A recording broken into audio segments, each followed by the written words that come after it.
Hello and welcome back to the Blizzcon stage here in the Anaheim Convention Center. This is the HGC Finals here for 2017, and we have got an incredible audience of fans here at Anaheim. Thank you so much for joining us online and, of course, for being here in person. And you know what, guys? Can you guys do me a favor? I want the online audience to know what they're missing. Let's give them a quick shout out on the count of 3. 1, 2, 3. Thank you for watching online. Maybe next year you can join us for this incredible experience. It is nothing like this being with you guys, enjoying these games. And let me give you a quick rundown of what we've seen to date. MVP Black took a 2-0 victory over Team Freedom. We followed that up with another 2-0. Team Expert taking out Team Dignitas in the upset of the day. Then we just finished Fnatic with a 2-1 victory over Tempo Storm. One matchup remains. This one is an amazing one. The reigning BlizzCon champions from Korea, Ballistix, take on Roll20 Esports from North America. It's gonna be a good one. Kylaris, over to you guys. Thank you very much, Kevin. Indeed, a lot of emotion riding on this one here as Roll20 will go up against Ballistix. Both teams for which have shown in the past couple of weeks, months, what have you, a lot of emotion, be it someone like Glarung, be it someone like Hooligan in the Eastern Clash. It's going to be good for sure. Welcome, ladies and gentlemen, to the panel. I am here with Wolf, Jhow, and Grubby. And so far today, guys, what we've seen, Jhow, you're joining us at the desk. Did you expect Fnatic and Tempo Storm to go how it went? Nope. I don't think anybody did. I think everybody's just kind of like, Fnatic's going to roll through there. Even myself, I talked to a lot of people last night, a lot of fans around asking me, how do you think these are going to match up? I was like, I don't think Tempo stands a chance. I think Fnatic is too good. But Fnatic looked like it had flaws, but at the same time, Tempo, that game one, looked really good. Just weren't able to close it out. Let's take a look at the bracket to get everyone updated with what has happened so far, as well as where we are right now. As you can see, the results that our lovely Kevin Johnson just rattled off on the stage are as follows, with that moving in through to the round of 4 now.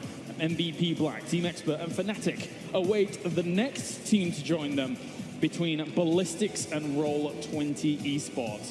And Grubby, Ballistix, they were here last year. They know the taste of glory. They know the taste of that gold at the very end. And they're eager for it again. They may not have won, well, they can't win Western Clash because they weren't there, but they may not have won mid-season Brawl, but they won that BlizzCon. And they shaped a large part of what we know about the meta now. The way they play Dragonshire, the way they play Sky Temple. They are an experienced team, and I mean, they're going for it here. Like, their ambition is #1. Yeah, I think there's a subtext, though, to the defeat that we just saw of Tempo Storm. I think there's a lesson to be learned is using strategies and using play styles, and people call them cheeses, right? But I wouldn't go as far as to call the strategies cheese that we saw from these two North American teams. Using strategies, using styles you've used before repeatedly, you've already shown your hand. I think that Roll20 is going to have to show us something more than running it down top with a boss, you know, on Warhead Junction, for example. I think we're going to have to see larger depth of play. Well, first of all, we're probably going to see a Warhead Junction ban, I would say. Right? You get to a tournament, and do you really want to try and disentangle that or just avoid it entirely? And then the second thing is, of course, Roll20 is the #1 seeded team of North America. They have been rapidly improving. And here they are, the last bastion of hope for North America as Tempo and Team Freedom have fallen down. Yeah. If anyone, I mean, Roll20 is the only one that can do it, but they are very strong. Yep. Well, time now to look at our next match coming up here as Roll20 looks to pull into their bag of tricks against a Ballistix who understands the threat of North America more than ever.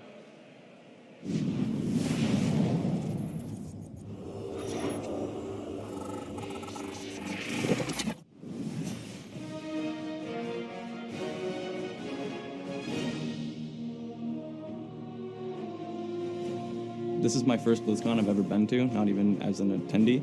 So being able to play on the big stage for the first time just means everything to me. Being able to play here is going to be an opportunity for me to show what I'm capable of and what I've done for the last 9 months. Our first matchup is against Ballistix, and I think it's probably the best group draw we could have had. I think they're probably the strongest team on our side of the bracket.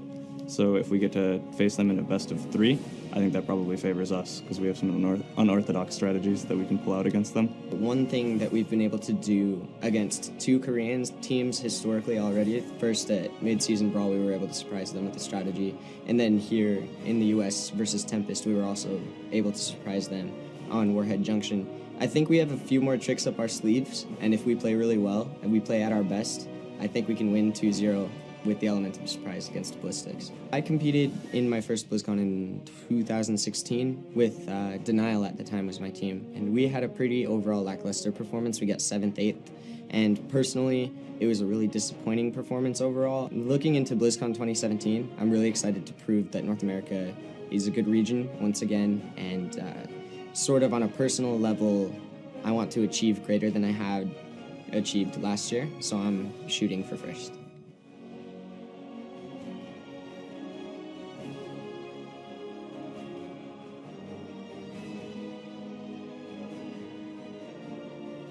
이번 블리즈컨 8강 대진표가 제가 지금까지 해외 대회 다 다녀본 결과 지금이 제일 강한 8강 대진 같고, 그 이유는 유럽이랑 한국은 말할 것도 없이 4강 대진이었지만 이번에 북미가 좀 많이 잘해줘서 롤20가 많이 껄끄러워요. 그래서 일단 롤20가 좀 제가 지금까지 봐온 북미 팀들 중에 제일 잘하는 팀이라고 생각하고, 그래서 좀 많이 견제가 되는데 3판 2선만 아니면 좀 마음 편하게 할 텐데 3판 2선이라서 좀 힘들 것 같아요. 먼저 저희가 D조로 1등으로 올라가게 돼가지고 C조 2등인 롤20을 만나게 됐어요.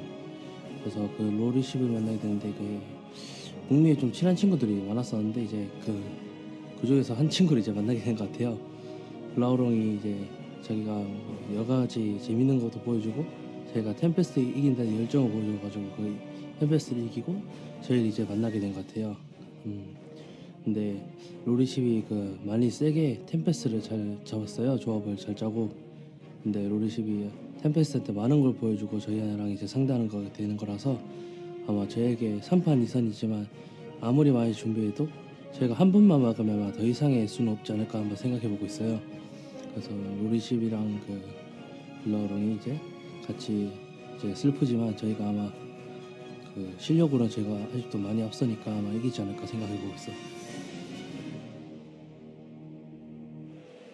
Gentlemen, let's give a massive BlizzCon welcome to the #1 seed from North America. In the red corner, Roll20 Esports!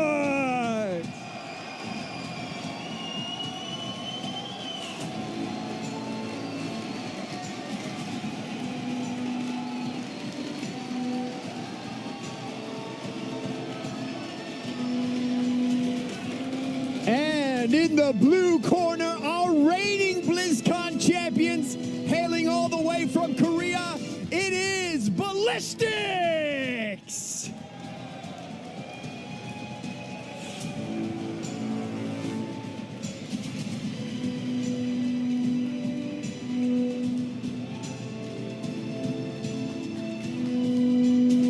Captains, please, center stage.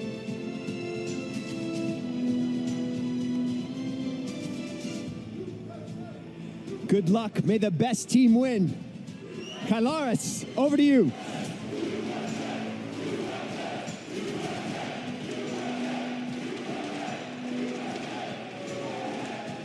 That says it all here as we go into this next one. Roll20 Esports goes up against Ballistix. And overall, both of these teams mean business. They came out, they looked focused, Grubby. There's a lot of emotions, as we mentioned, between these two in terms of how they approach the game, how they get into the game. But this is going to be a big one for these two teams. Very much so, Kalaris. And another big one is how they approach the group stage. Roll20 came from a very challenging group, and we could see that Ballistix is aware of that. The team to beat the Korean team here, Tempest, Roll20 has had to show much of what they had, but they may have some more tricks up their sleeve. On a side note, I don't know, I could only hear it. I was hearing Wolf's thoughts. He was just chanting, Korea, Korea. How did you read my mind? I was actually about to interrupt Kalaris and come back and do that. He's bulimic. I mean, this is going to be a great series. I think that when you look at how Tempest plays the game, the strategies we saw from Roll20, that is a strength of Roll20 versus a weakness of Tempest. Right. Ballistix, though, plays the game safe.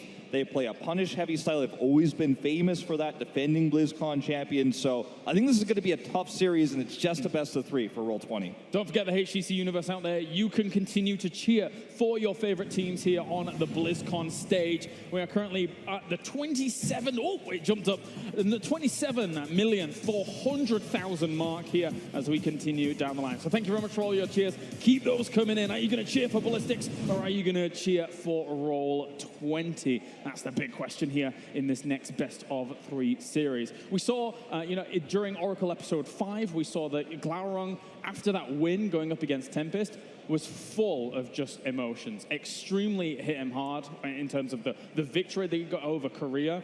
Going up against another Korean team, arguably a much tougher one, it's a tall order.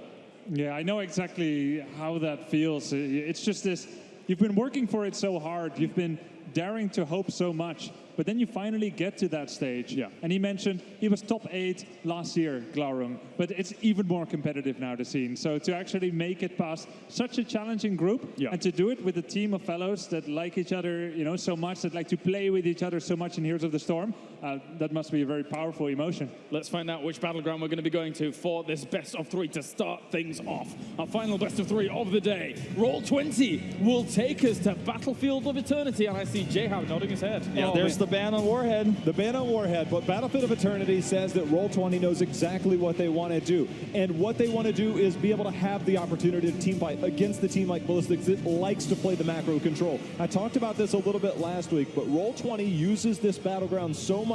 Depending on where the Immortals will spawn, they will hard reset, basically a soft reset in a sense, to where they will rotate down to that Immortal, reassess the situation, and see what they can do. All right, it's time. Getting into the draft now. Roll20 against Ballistix. BlizzCon, get pumped as we get into draft number 1.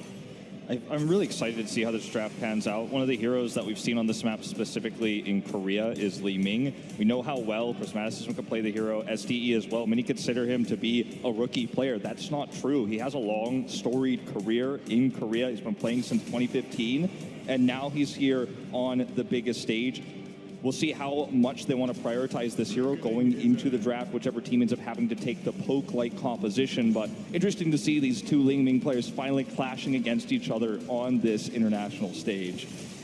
This instantly reminds me of Ballistix just several months ago when they have that priority on the Tyrael and we see them execute things. I remember there was this play that SC made on a Genji.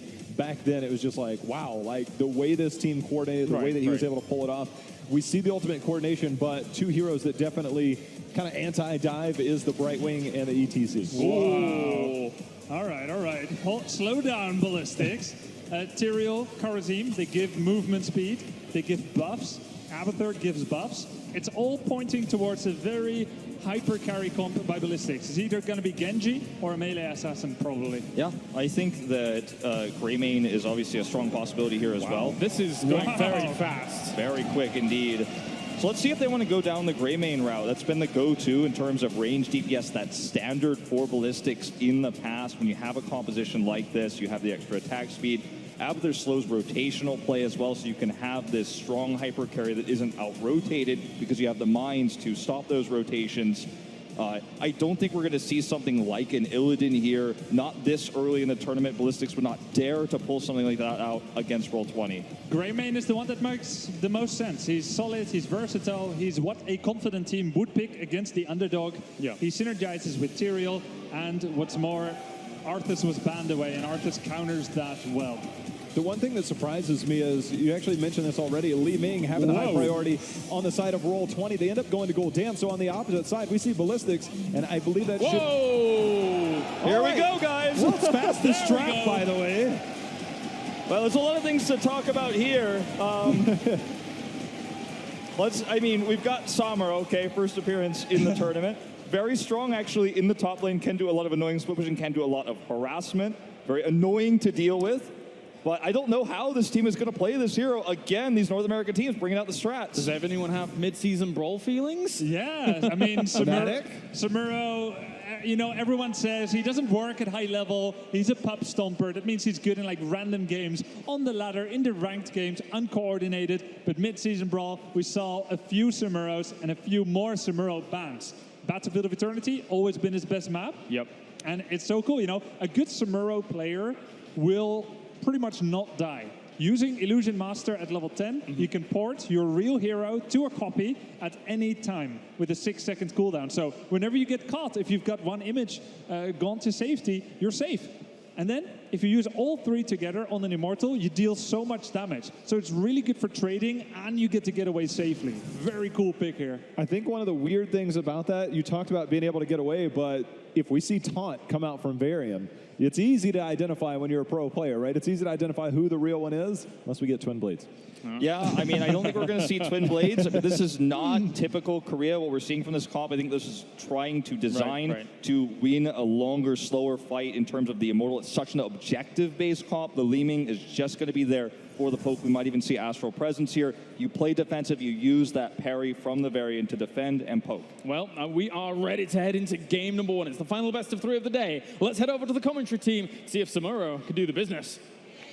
NA's last hope and NA's best hope has come to play. But while Roll20 struggled heavily in groups, Ballistix, our previous Blizzcon champions, passed with flying colors. There's so much to break down from that draft. Like the pacing alone, yes. The message being sent by both teams, yes. just we know what we're going to be able to pick. We know what we're going to bring to the table here. But the Samuro out of Roll20, it's going to be in the hands of Goku, and that makes me very, very happy that we see him flexing it out. He has made a name for himself in the North American scene, climbing here to the roster of Roll20, and then to get at his first international stage, they trust him on such a niche pick. Says a lot about the squad right now. Well, we are ready. BlizzCon, I hope you are too, for the most anticipated match of the quarterfinals. Roll20 versus Ballistix. In the blue, your defending BlizzCon champions. It is Ballistix. We have SC on his Li Ming. Hooligan repping the front line, playing the Tyrael. Jung Ha will be on Varian. SDE playing the Abathur. And last is Swoy on Karazim. Let's hear it for Ballistix! And a team of players in the red, so good at the game, you might say they're naturals. We've got Buds playing Stukov, Glaurung on Brightwing, Prismaticism playing Gul'dan, Goku playing Samuro, and Justy playing ETC. Let's hear it for Roll20 Esports!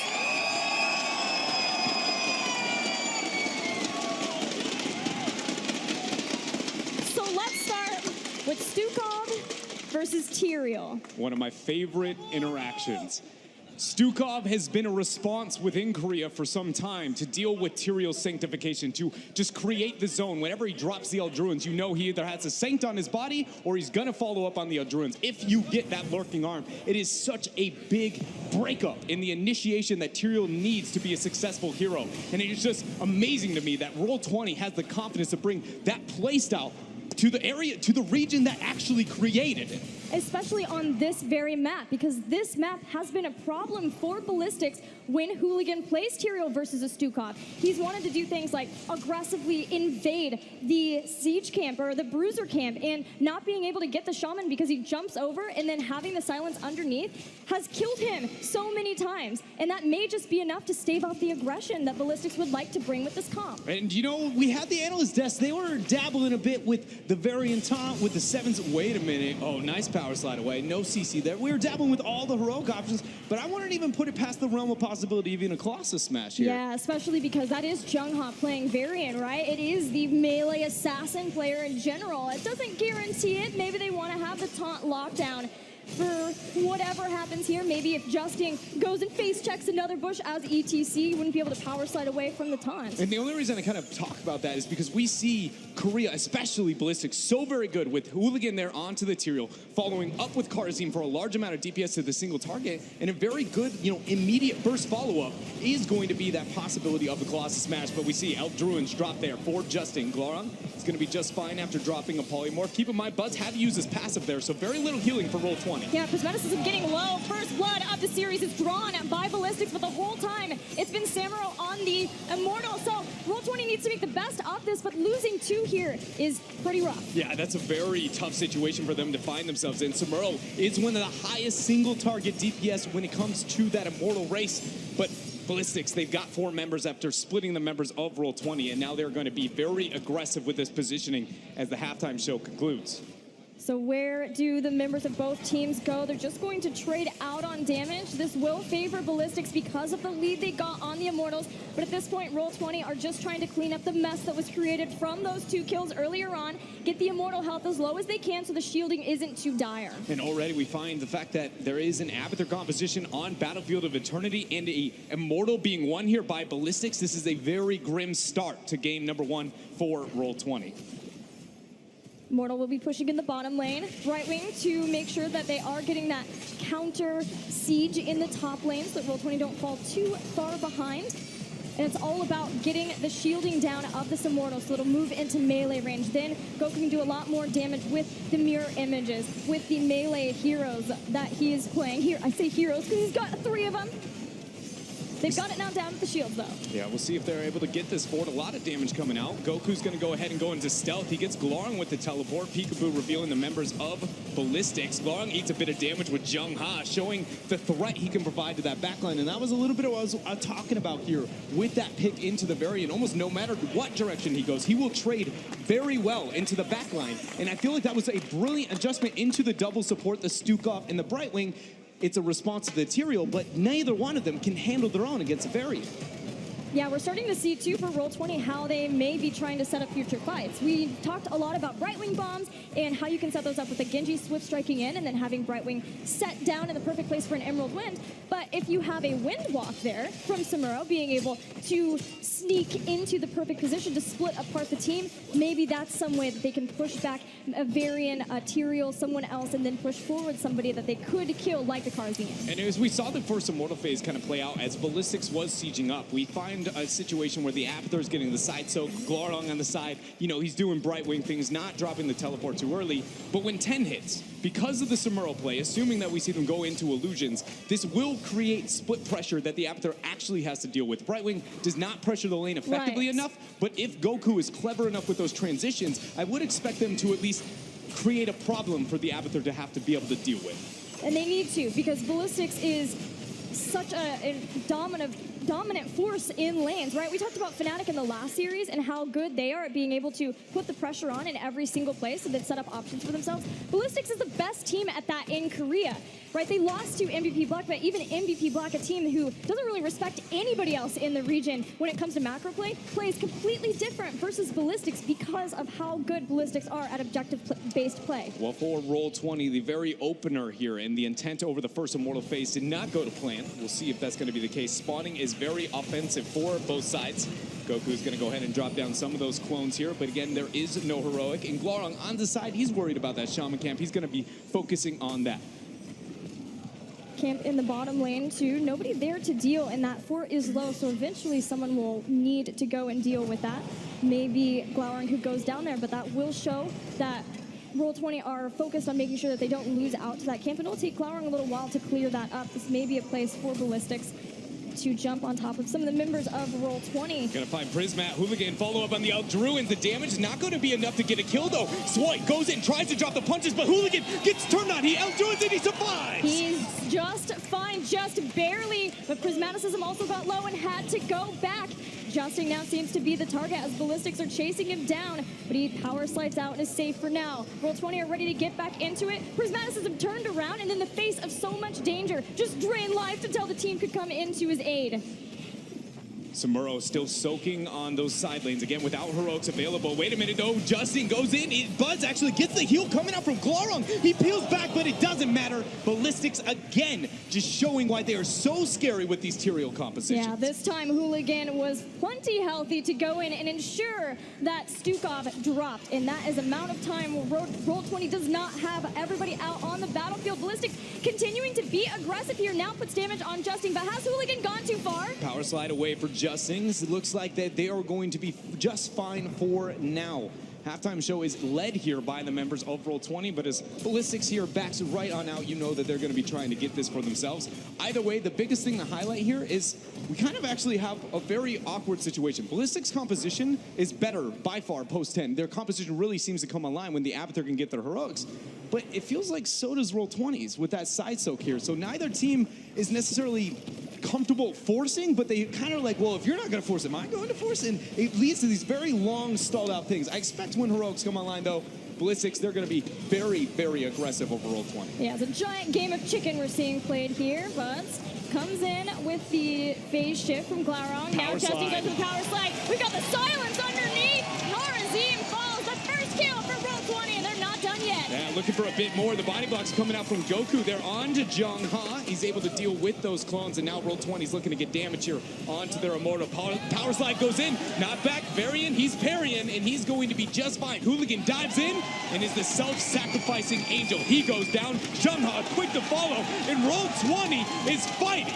Roll20 has pulled the trigger, and they get heroic abilities. We've got a lot of separation potential between Horrify, the Emerald Wind, and the Flailing Swipe. Still waiting to see what ETC picks. We've got Illusion Master for Goku. If the Immortal with half shields were not enough to demoralize the members of Ballistix, you know that crowd very much is cheering here for Roll20, the last hope for North America at Blizzcon HGC Finals. Here it is, the push for Roll20. They have everyone but Glaurung here. If the setup is good, though, Glaurung could phase shift into the middle of Ballistix, split them apart. All heroic abilities available for both sides. You see the taunt go down on Justin. Goku's going to pop a couple of clones. The fort immediately is going to drop after. This is still healthy. Yeah, they're not getting too aggressive here. Glaurung is still onto the side lane, not even going to go ahead and teleport in. Now that 10 is here, he doesn't necessarily need to be that split pusher for the members of Roll20. They can head straight down now and start to apply pressure potentially on that bottom fort. Looks like that is the call since that Immortal was so healthy and they didn't want to lose out on the keep towers.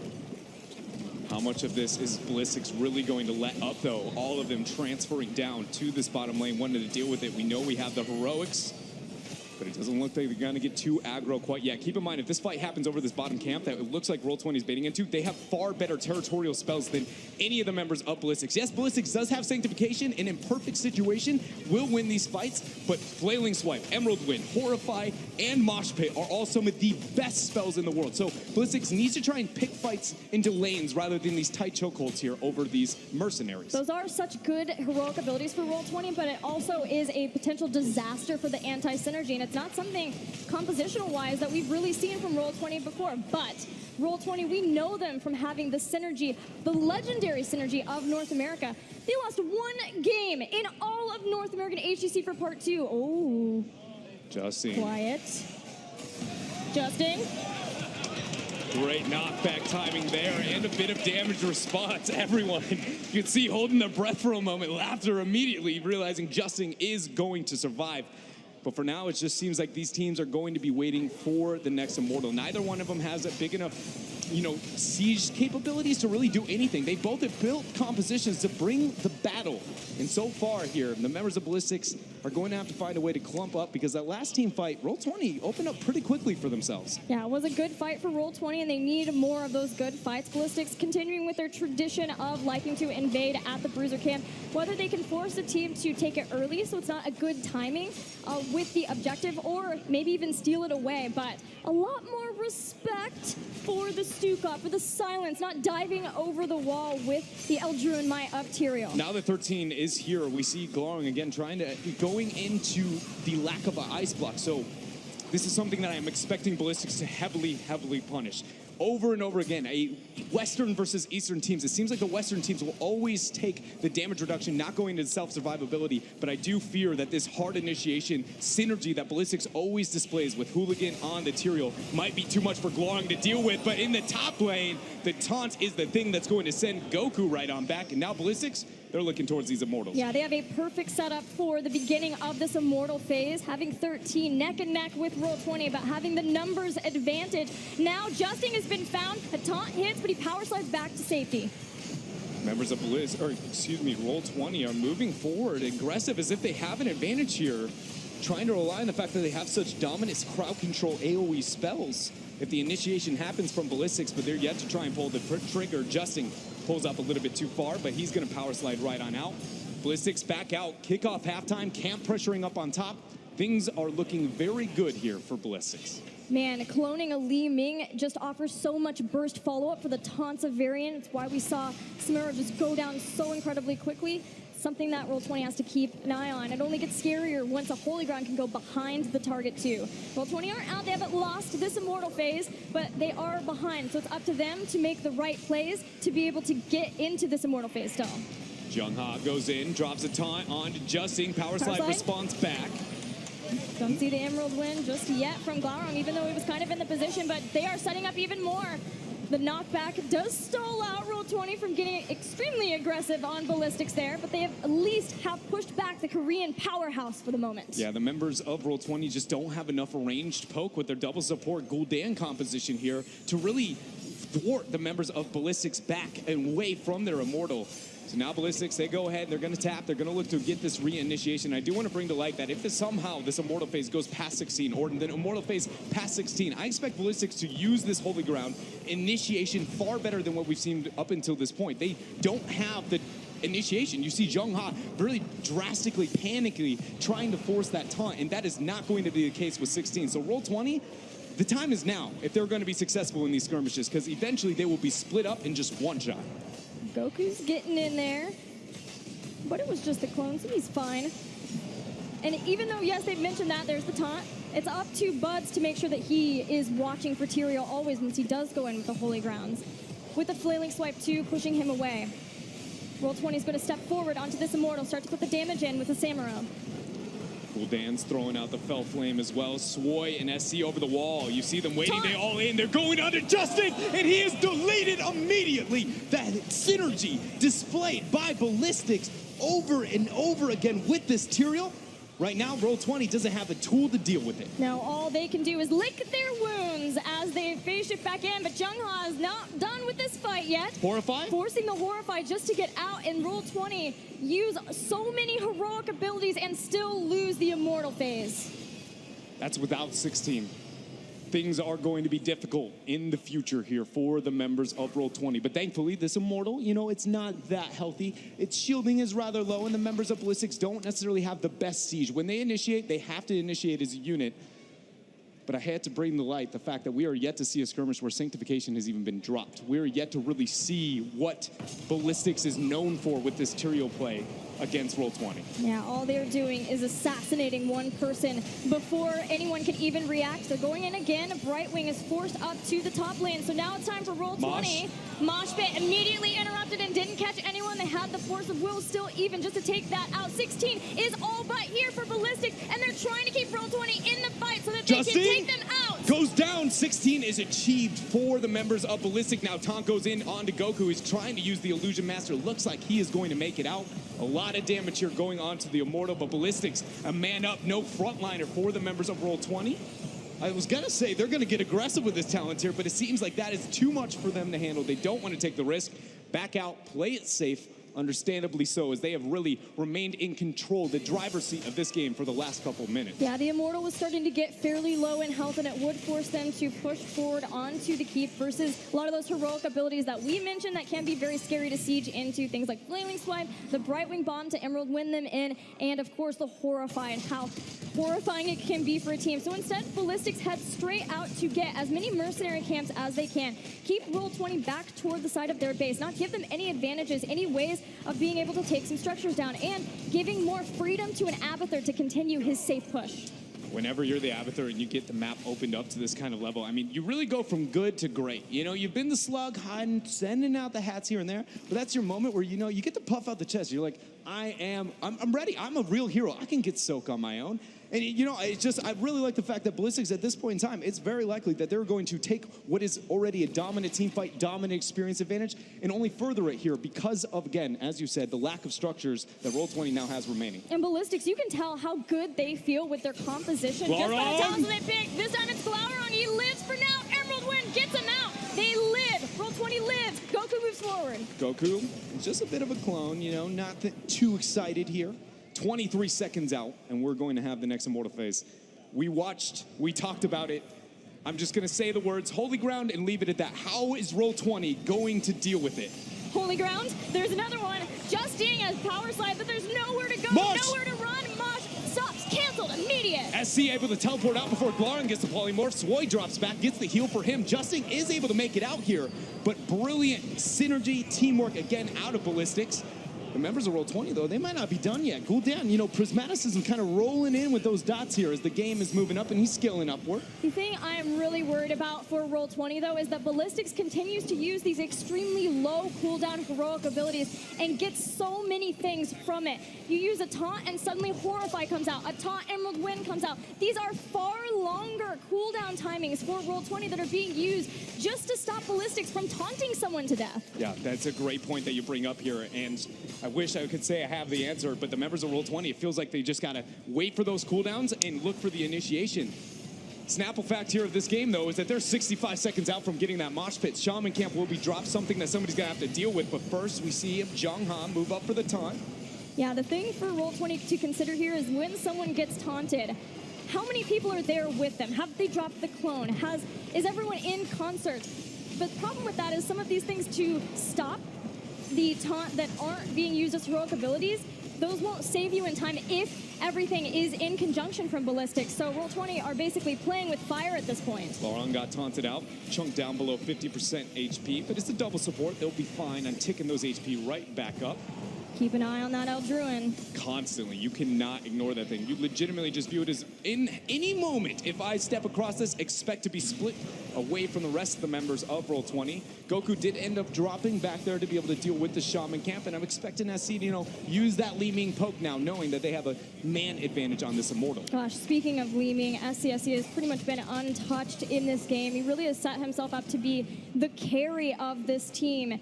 Before the event, averaging 4.4 kills per game, the highest of any player in HGC, and he's been continuing that with 4 kills per game in the 4 games they played in the group stage.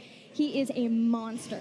Roll20 has been able to stall this out and for Mosh Pit to come online. All heroics are available for both teams. Whoever wins this next fight, I feel like, especially if Ballistix is successful in it, is very likely it could be a minimum 1 keep, maybe 2 keep, or even a good old GG here.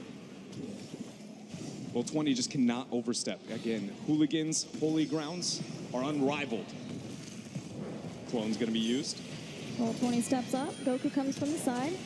Jongha goes in with the taunt. There's the Holy Ground. Goku's been taking some damage, but the silence was good for Hooligan. Justin's going Horrify! to go in. Hooligan is down! Hooligan is able to, oh my gosh, the Horrify coming out from Prismaticism. They hold their own, but it's not over yet here. The Immortal is still a losing race for the members of Roll20. Taunt goes on to Justin. He's chunked very low. Power Slide to respond. Power Slide's back in. The Polymorph there too. Swoy in danger, has the Palm and will cross. Swoy dashes out to the team, but Palm has been used. Roll20 has drawn blood. Samuro's backing out here, using the clones with Prismaticism. They're going to get a lot of damage here onto that Immortal. The members of Ballistix too afraid to try and move up here to deal with this 3 versus 4. I mean, it's 4 versus 4, but Avatar, you know, math's a bit hard there. And it's just amazing. That Horrify was such a brilliant initiation. Constantly, I was sitting there, how do they deal with the Holy Ground? And the answer is, just don't let them throw out the Adruins. Just start the fight before it's a possibility. Yeah, the silence was very good from Buds, too. And then Justin, every time he would go in and do the impossible, it felt like he was just going to die, being that squishy ETC compared to some of the other frontliners. But they believed in each other, and Roll20 are rewarded. They will get this Immortal, and they can siege the structures of Ballistix. But the experience is a problem. Ballistix is still almost an entire level, at least 3/4 here, over the members of Roll20. And the 20 talents here will come online-ish. At best, Roll20 can say we're going to be even with the members of Ballistix. And if we see that 20 initiation dive past the Immortal, which we know the members of Ballistix are going to be looking to make happen. Oh, here it is. This is Oh my! Super deletion. Buds uses the flailing swipe, but it doesn't matter. Ballistix dives past the Immortal, takes out Gul'dan, and that was all for nothing for Roll20. They at least get the fort, but now they're down the 20s. The members of Roll20 there, you can see the hesitation, and the minute they split up for a moment, Again, the synergy Ballistix shows, the initiation capabilities, and now they do have those heroics. It wastes all the efforts over that last Immortal. All the, miracle team fight, Horrify is kind of wasted now. But Roll20 will be able to get their 20. No keeps down for either side. It's kind of, we're almost back to even here, Gilly. Unless we forget, the last time Roll20 played Battlefield of Eternity, they were down 2 keeps and still defeated Tempest. So they're probably feeling a lot better about this game, at least, and the fact that they still have their keeps. Yeah, very good, great point that you bring up there. Roll20 always to keep themselves into this game. You see Hooligan kind of sharking around that camp, but the members loves to do that. I absolutely adore that positioning as well, because you can just throw out the Eldruins, you have vision, and it's just like, even if you want to take this Roll20, I just can bump you all out of this area. It just forces so many cooldowns for them to take such a weak Shaman camp, and it's amazing the interaction between those. But Ballistix is going to go ahead and abuse their level 20 advantage. They're going to pick themselves up the Shaman as we wait for the next, well, maybe not. I was going to say wait for the next Immortal, but they're not done with this. They're going to try and capitalize on this small window. Yeah, that Shaman camp was not worth Roll20 going into a fight without 20. They need those level 20s now that Ballistix has them, especially when you're looking at things like Hive Mind, Holy Arena for Tyrael. I just want to bring the fact that Ballistix is walking away from this circumstance is very uncharacteristic, considering that we had 30 seconds. I guess the biggest argument would be is that they need the Shaman camp split pressure before the next Immortal phase. But Ballistix is a team that loves to taunt you. If you fail to be able to take the initiation, they'll dance around that keep until you go off too far, then they'll force the initiation and be like, well, that's what happens when you step too far away from home. But that time, not the case, not the thought process. They were willing to very easily back away, not risk the initiation when Roll20 blatantly was stepping out a bit too far. But Roll20 do have those terrifying heroic abilities now upgraded with the continuous wins. You've got the controlled chaos too, and then Haunt. And of course, ETC has a game-changing Storm tier talent. Hasn't chosen it yet, waiting to see what will work best for Justin. He has been the focus a lot, and especially because he doesn't have Crowd Surfer, so once he's caught from a holy ground, he's probably going to stay there. So we may be seeing a death metal here from Justin. And Swoy went into the Epiphany there at level 20, making every backliner's 1v1 essentially non-winnable. Swoy has the opportunity to dash in, he can dash out, and more importantly, he is going to trade up into in every situation. So the members of Roll20 need to make sure that they stay enclumped, sticking together as a unit. Halftime show has started, and it's in Ballistix' favor.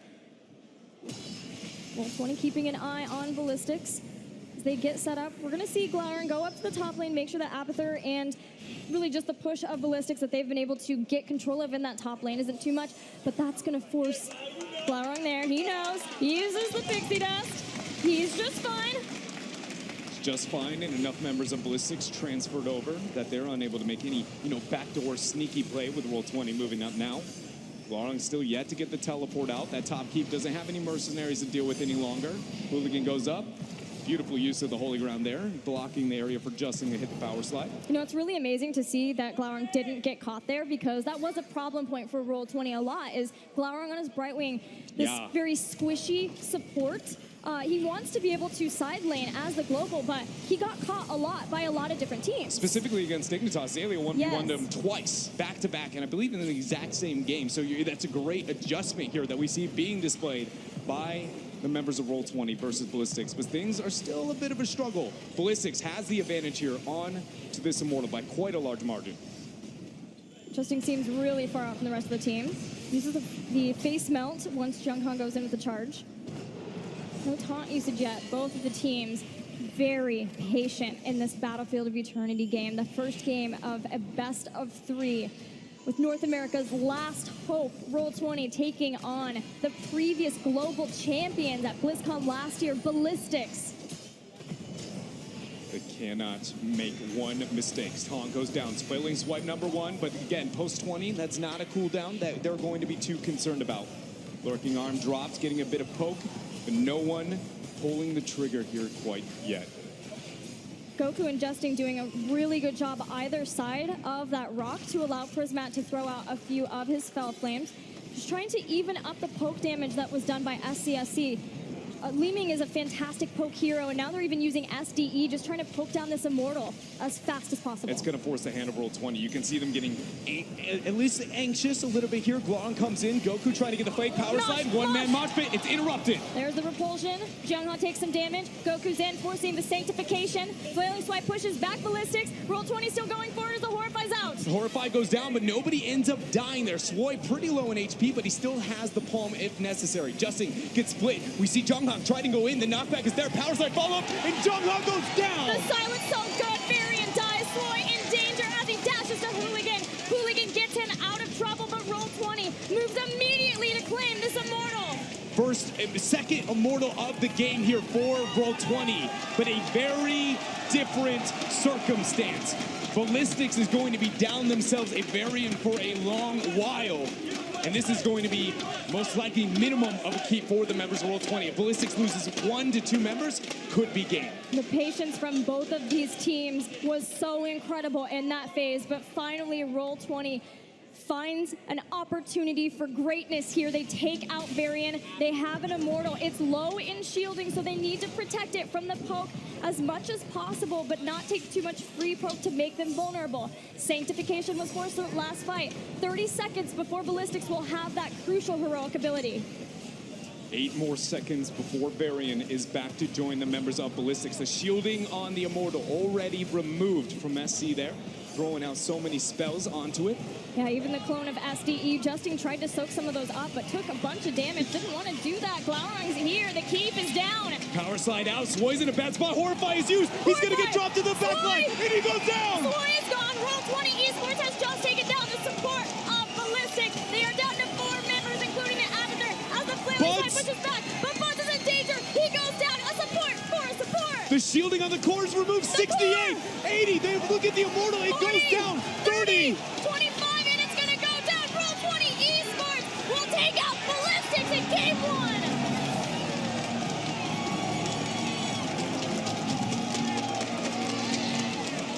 North America is making a name for themselves here at the HGC Finals 2017.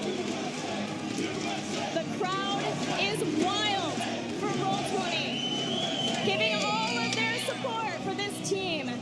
But it's not over yet. We saw in the last series, Tempo Storm do the same thing. Take game 1 from Fnatic and ended up losing the series. Roll20 has to keep going if they want to take out Ballistix. We've seen what happens when North America pokes and prod a world champion of that last series. And you know that Ballistix is feeling equally as fierce of what we saw out of the Fnatic members. That being said, I feel like we saw some synergy and some individual plays being made from every single member of Roll20. Just even looking at Prismaticism with a high Gul'dan, I mean, he waited so very long to drop a Horrify, but when he did, there was not a single time it did not net a kill for the members of Roll20. Roll20 stepped up their game. We'll see soon if Ballistix can do the same. Let's head back to the analyst desk to see what they thought of game 1. The 5 members of Ballistix thought they had control over that game, it seemed, for quite a while during it, but then they stared down the 6 members of Roll20 when it came to the team and the crowd. Oh my God, what we saw there, every single kill that went down just seemed to fuel Roll20 more and more as the crowd erupts in cheers for every single little edge that they can find. Yeah, I mean, 5 members or 6,000 here, Galaris. Roll20 here really gave the crowd a treat of epic proportions. This time winning not against, Fnatic, who already dropped 1 map. No, Ballistix was undefeated. And winning against the number 2 seed from Korea here as Roll20, it's really amazing. But what I really want to see from them is to respect themselves in the sense that don't just be too happy about 1 map when it's all about the best of 3, right? Yeah, I mean, I think that's what we saw there at the end. Glaurung getting very excited. Everyone else, though, kind of trying to stay calm, right? And I think that what's most impressive about this draft and this win to me is I feel like any other hero but Samuro would have given them a greater result. I don't think the Samuro pick was what won it for them. We saw so many moments with the flailing arms, the Horrifies, that heroic synergy in the late game got them the picks that won them the later team fights. And I mean, if they could do this with a Samuro pick, I feel like they could do it with anything. No respect for the Samuro. I mean, it was kind of a cool poke against the Immortal. I slightly disagree there. I do think those were really huge, those disengages. But Samuro, I mean, I have a love for the guy. He's, Right. I think he did great. I have one moment actually here, a Absolutely. replay, because before we go into the replay, let's go into the replay right away. But Nice. as we just pause it here for a sec, this game, to me, was 100% about the copy timings of Abathur. Ultimate Evolution is a 20-second uptime. The way that SDE was able to hide Ultimate Evolution copy timings as we roll it forward slightly and then to use it for a single target blow-up was truly inspiring. You're going to see Li Ming position herself here with the copy, and they're waiting for ETC. And look at the speed with which they execute. Now, this is more damage than actually was allowed to come out from the 4 members of, and that's kind of it, you know, that's a really cool kill. But this was a big stalemate breaker that allowed Ballistix to draw ahead. Copy timings is something every team plays around and plays against. Yeah. For sure, the communications will be, okay, they use copy, let's pull back, Emerald Wind, Horrify, let's go away. If you hide that one, and you can on BOE, then there's such an opportunity here for Ballistix to get a kill. They played around this really well, Ballistix, but in the end, Horrifies, Emerald Winds, and Flailing Swipes had the better control of the fight. Such a cool game. I really felt like both teams gave it their all. J-How? I gotta play devil's advocate here. I'm sorry. I make no mistake about it. Roll20 played phenomenal. But when we saw the battleground pick loading into that, I said, this is exactly what Roll20 wants. They want to be able to take a fight. They want to be able to have that opportunity, same way MVP Black does.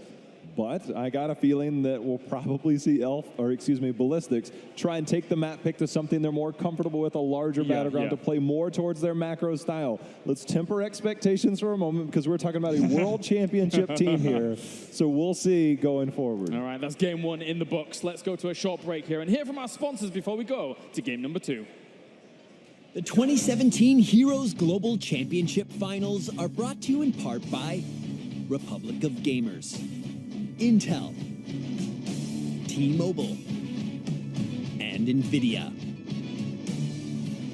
That's right, game 2 on the horizon here. And, you know, just going back to game number 1 whilst we're getting geared up for game 2, what you were pointing out, Grubby, became even scarier for a team like Roll20 down the line because of, you know, Banner of Dalaran, which actually isn't the most common choice, but being able to power up all your members around that for the blow-up.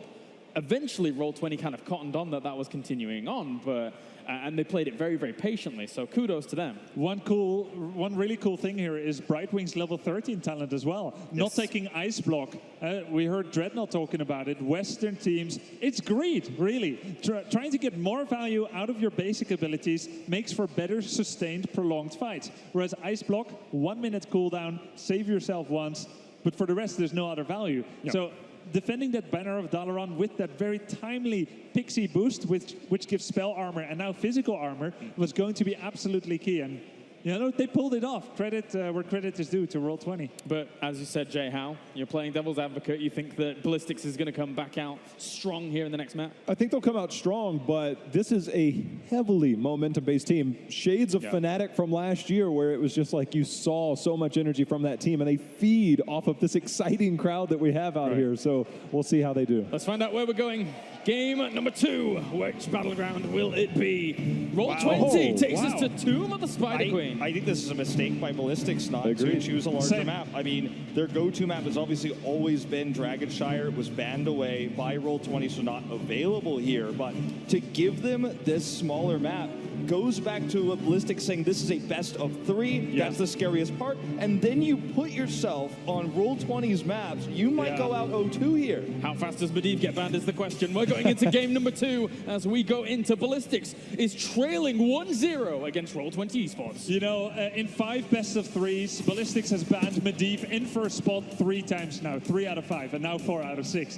Very heads-up ban suggestion there, Kalaris. Yeah. You know, I really thought Ballistix will be choosing the battleground as well, Wolf, and I thought they were going to go to Sky Temple. Yeah. A map where you could get control early. You can take that control away from your opponents. It's a heavily picked map in HGC Korea by Ballistix, by MVP Black.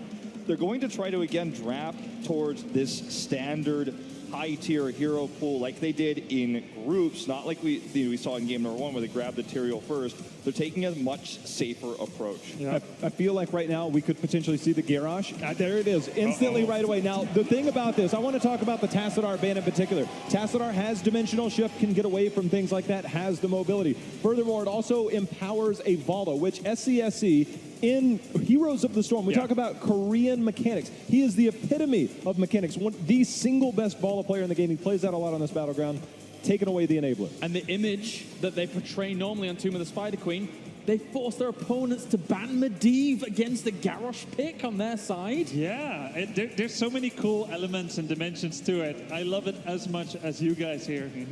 I feel like, one of the stories of the leveling up of the West, obviously we had a new league format this year, had more matches played, more strategies available to learn and play in general. I feel like it's always been kind of mechanics versus strategy in terms of Korea versus the West. Now that the mechanics have risen up for the West, we see these strategies working more and more often. And you've got this mental edge now over Ballistix, forcing this Medivh ban, for example. And that's why the West, I think, is doing so well in this tournament. Just so. Genji now comes out, Uther. So you have that Dragon Blade together with the 3-second long Divine Shield invincibility.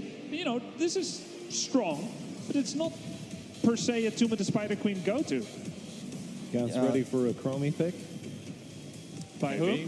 By Roll20. Roll20, yeah. This is an odd pick to me because we've seen so many times in Korea double support Genji. We've even seen triple support Genji. We've seen it on this map.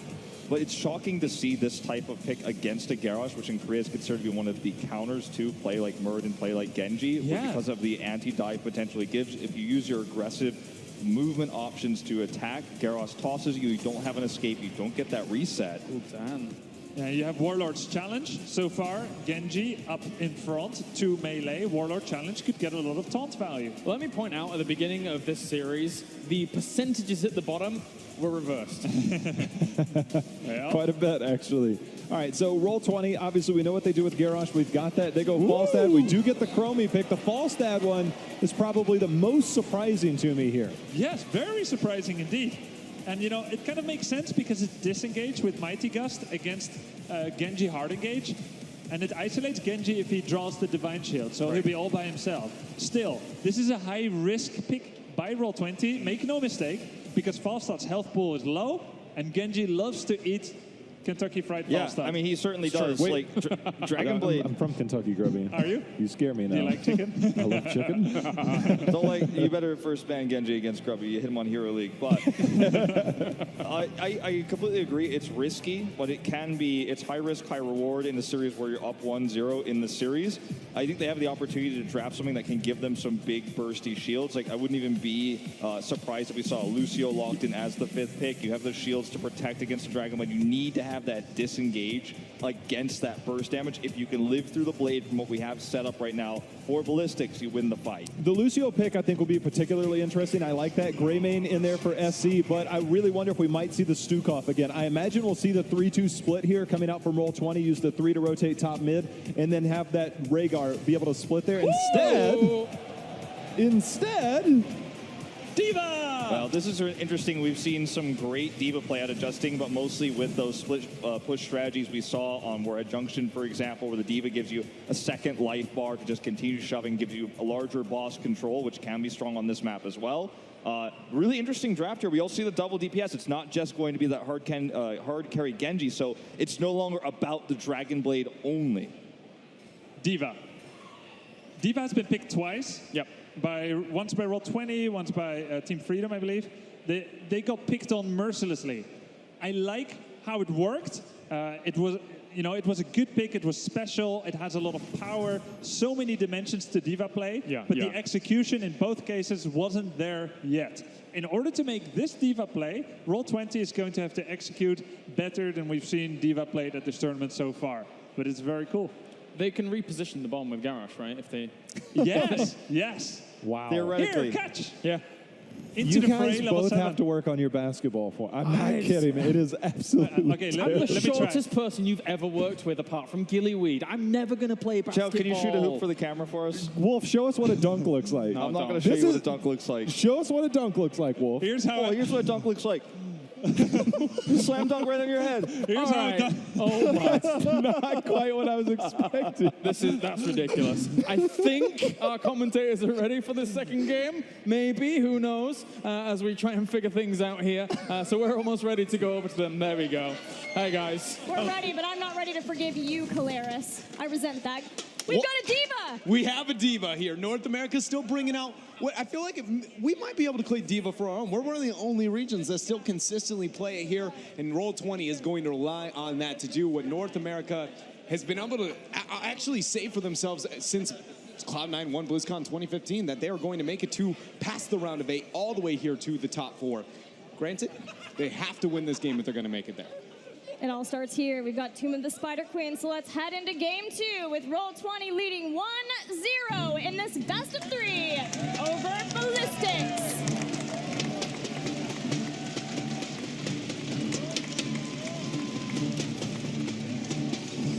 Down a game, but they are not out. It is your defending BlizzCon champions, Ballistix. SC is going to be on Greymane. Hooligan on Muradin. Jung-Ha will be playing Leoric. Genji played by SDE. And Swoi on the Uther. Let's hear it for Ballistix! And they may just be Giant Slayers in the red. Glaurung playing Falstad. Buds on Rhaegar. Goku playing Diva. Prismaticism on Chromie. And Justin playing Garros. Let's hear it for Roll20!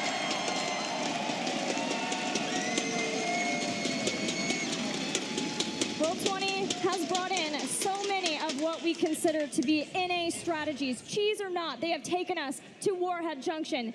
And now they are bringing in a strategy from a team that's already been eliminated, Team Freedom, known for Nasmus's Diva now. It's Goku who will be rocking the Diva here in this game. And the guy I'm going to be keeping my eyes on specifically, other than Justing on the front line, his Garrosh is very, very scary. Prismaticism. The amazing performance he had in the Gul'dan in the last game, and now he is on not only one of his best heroes on one of her best maps. It's just, I'm expecting him to kind of carry the momentum. We got cyber agility, you know? It's Genji, okay? We got a deflex, we got 2 dashes. I'll let you know when things are gonna get scary. But on the topic of that Genji, it's important to bring up here for Ballistix that Ballistix are running 2 heroes that SCSC is known for playing, both the Genji and the Greymane. So now it's up to SDE to flex over to that Genji, and no doubt that SDE will be able to deliver. He's already shown us a leap over the wall, but it is still something to keep in mind for the team fights of Ballistix. SC maybe cut out too far. Longo barrel rolls over the wall, and Ballistix turn it around. That is going to be first blood for them. Members of Roll20, you see them trying to get the response, but it is just a little bit too little too late here. Yeah, and that's what the analyst desk talked about, is how squishy Falstad can be as a solo laner. For them wanting to keep Falstad in top, Diva in the bottom, and then have the rotations looking for picks from the other 3 of Roll20, Glaurung has to be cognizant of how quickly he can fall to the damage, the sheer damage output, along with the crowd control between Muradin and Uther that Ballistix has. And one thing that I really enjoy about the pickup of the Diva, specifically into that Genji, whenever you know you have that kill target, the defense matrix interaction, the predictions you can have there, it's always one of my favorites. Beyond the fact, you know, as we've talked about before, the opportunity to be able to use the into the fray with that mecha explosion. Either way, Goku's going to have to make, you know, a pretty big explosion here in this game if Roll20 is going to take another game over the Titan that is Ballistix. Yeah, it's so interesting to see Roll20 now flex Diva into 2 different players on the team. Justing was playing it, but that was more of a cheese type strategy, yeah, when they played it before, with Justin playing that up against Team Dignitas. But now here you can see it's more of the solo laning, her ability for safety in the lane when she is playing against that Leoric. So far, Ballistix has had the better end of the turn-in game. They've gotten 12 of their gems turned in. They're slightly being able to just have the lead in rotating between the turn-in points directly, which shows you that they are having the control over that mid-top rotation. And one thing that I'm going to be heavily keeping an eye on for Roll20 is how they're going to approach these gems. North America struggles, to say the least, with Tomb of the Spider Queen in identifying win conditions effectively. Not only just against other North American teams, but also especially when they bring this to the international stage. I want to see how proper do we see Roll20 when they get a turn in, how much does it gain them, how much does it really net them in value? Because we oftentimes see North American teams, it feels like almost just put the gems in because they're more afraid to lose them than necessarily make a play with them. And that is what I need to see of Roll20 if they're going to do what North America, again, has not been able to say they can do for over almost 2 years at this point. Yeah, even earlier today when we saw MVP Black versus Team Freedom, Team Freedom gave a turn in when MVP Black were just about to get heroic abilities and had Ragnarok so they could defend versus that really easily, and that set Team Freedom just so far behind. That has been a problem point for teams from North America in the past, but it's also a battleground where Roll20 feels very confident. This is the battleground where they shut out MVP Black at the mid-season brawl, so it's a good place to start in what might be them being able to get another 2-0 victory over a Korean team. Gilly, I know all the fans here are backing Roll20, and then obviously you and I, it would be nice to be able to see Roll20 do well, you know, North America growing, but I hate to remind everybody, yes, Roll20 did end up getting that a shutout versus MVP Black, and then MVP Black proceeded to let the exact same draft happen and straight shut out Roll20 the opposite direction. So yes, there are moments of glory here for North America. As we have a, a bit technical moment there for a second. Hooligan splits over. And it is down. First kill for Roll20 as they flip over Hooligan. So the gems still being in favor of Ballistix. They've used this time to get most of what is necessary for their first turn in. See if Roll20 wants to spend the man advantage time here to try and concentrate on the turn in. SDE uses one jump. Going to go ahead and use that Swift Strike away. The members of Ballistix, though, actually getting a couple turned in up on top now, can claim 43 for their own, even lock in a Webweaver phase to boot. So Ballistix being able to rotate to the top, even though they did lose Hooligan, will give them the blue Webweavers. And now we see the defensive capabilities of Roll20. Now Boomerang is here, that's going to help a lot for Falstad.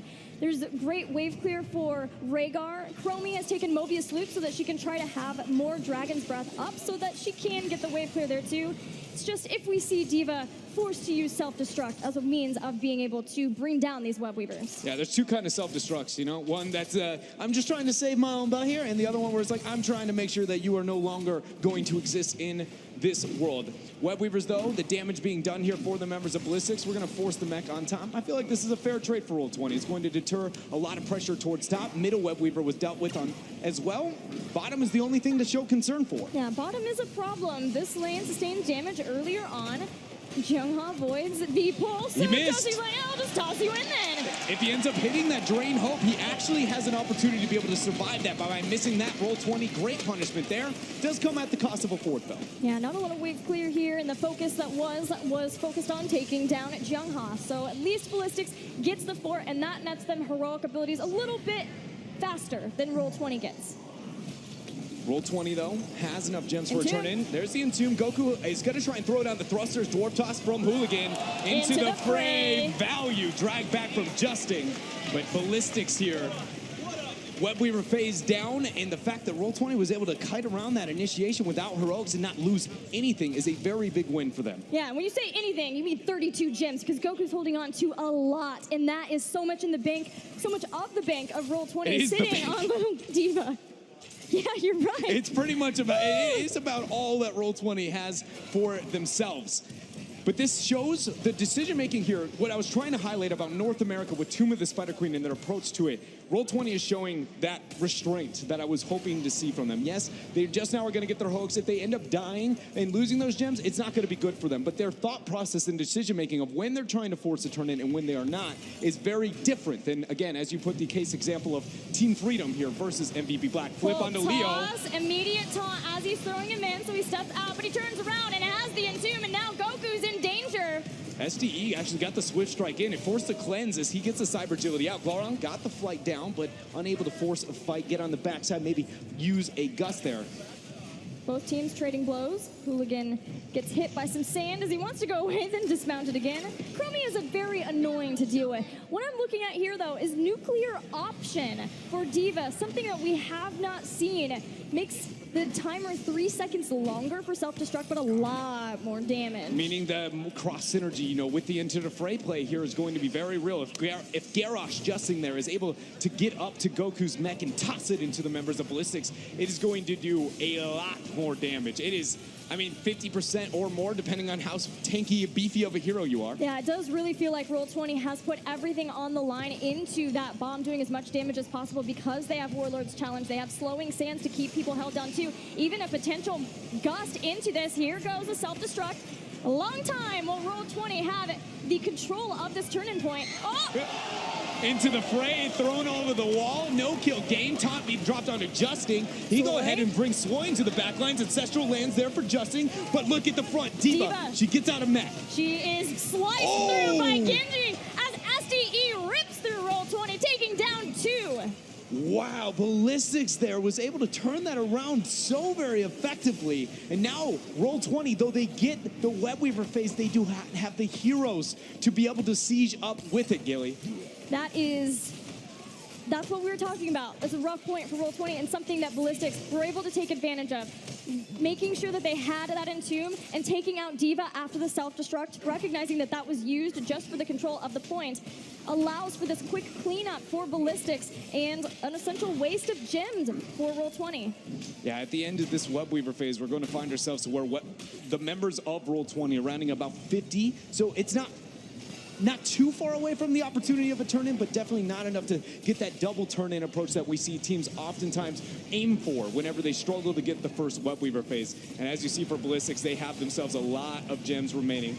A flip on to Jongha, but just follows up with a Wraith Walk. Yeah, and there's the follow-up in Tune 2, keeping Justing away. There's the Gust separating Hooligan from the team, and even without 13, Roll20 takes out Hooligan. Sometimes you build a wall to keep the opponents out, and it ends up keeping your ally out. That's actually the second time we've seen an Entomb body block one of the members of Ballistix, and I feel like either Jongha or at least the synergy onto those Entombs needs to be a bit more calculated here on the members of Ballistix. Earlier, it happened around mid-fort, specifically with SDE dashing in. He had to burn 2 cooldowns just to walk away from what he thought was a winning trade. Yeah, and this is not a place to not have that synergy on lock because Ballistix are down 1 game in this best of 3 to North America, and the specific North American team that already took out Tempest in the group stage. But Ballistix have the experience advantage. They've had 13, and they'll get some Webweavers.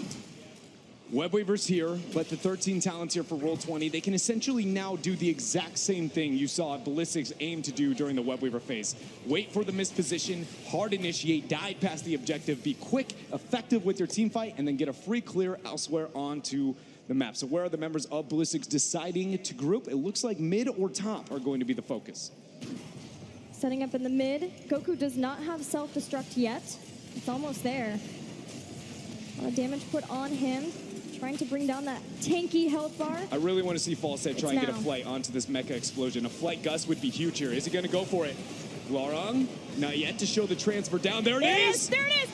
Into the explosion! SDE! SDE's gone! He's out of here! He gets blown up by the members of the drag! The Entomb is there, trying to zone out them all. Hooligan gets the dwarf toss, and he's going to be just fine. Goku chasing in, and it's Hooligan who seems to be the target, but the team will turn, taking down Jongha. A second kill for Roll20. Roll20 showing why you cannot siege into a Falstad. Obviously, the mecha explosion is something to be worried about as well, but you always have to reconsider, where is the Falstad? Can I deal with the fact that I might be gusted all the way into my opponent's base? Roll20, they show signs of life here on Tomb of the Spider Queen, but they are still down in structures. And as we know, on Tomb of the Spider Queen, structures, wave clear, damage on siege is really usually all that matters. This team was so patient with this engage, tossing in, and then they had the gust. And there was just not enough Divine Shield in the world to save all the members who were hit by that. But as you mentioned, Dread, the problem was that Webweavers were sieging the entire time. Roll20 did get 2 kills. And if they can continue to get those kills, the respawn timers will get longer enough that Roll20 can actually do something with that. But unfortunately, at that point, all they could do was go back and play defense even after winning the team fight. And we have to bring to light as well the idea of Pure 4 Ballistix. This synergy between these two heroes is very different than something they've experienced into the past. And so I do view this very much as a fool me once type situation, Gilly. If they are to make the same mistake here, I feel like it is very unlikely. We are at BlizzCon, at the HGC finals, and you know, the unique flavor of North America usually catches everybody off one time, and then that is the end. So will Roll20 still be able to cheekily play around that mecha explosion, the Garrosh into the fray, and the Glarong's Gust? Yeah, the Korean teams are known for their adaptation even in the middle of a game, and this is something that they just need to adapt to. So what would you say is the biggest thing that Ballistix needs to do to make sure that they avoid the same kind of engagement? I mean, the biggest go-to, I would say, is obviously keeping track of your fall stack. That's number one. But that's not always something you can truly rely on. You know, if your opponent's pressuring out things a bit too far, you can't always scout it out. So the next go-to would be just ensuring the fact that if there is going to be a gust, that it only hits targets that are effective taking the fight. Jung Ha would be a biggest one, to make sure he's okay, comfortable taking that gust into the team, Wraith walking away, or even if he goes down, that's all right. But the rest of the members, they need to remain split. You cannot let Genji nor the Gray Man get gusted in, take too much damage, or if they do, you could just draw out a forced Divine Shield. Well, the bank of Roll20 is getting higher and higher as they have not been able to turn in, but they are just about to be 16. Which means as Ballistix Web Weavers continue to push down the lanes, there's an opportunity for another gust bomb explosion from Roll20. There's the 16 of Roll20. Ballistix move to the mid. Hooligan hits a stun over the wall. Nobody wanting to move up onto that one. Rayman is sieging up on top, so the members of Roll20 know that they have an opportunity here.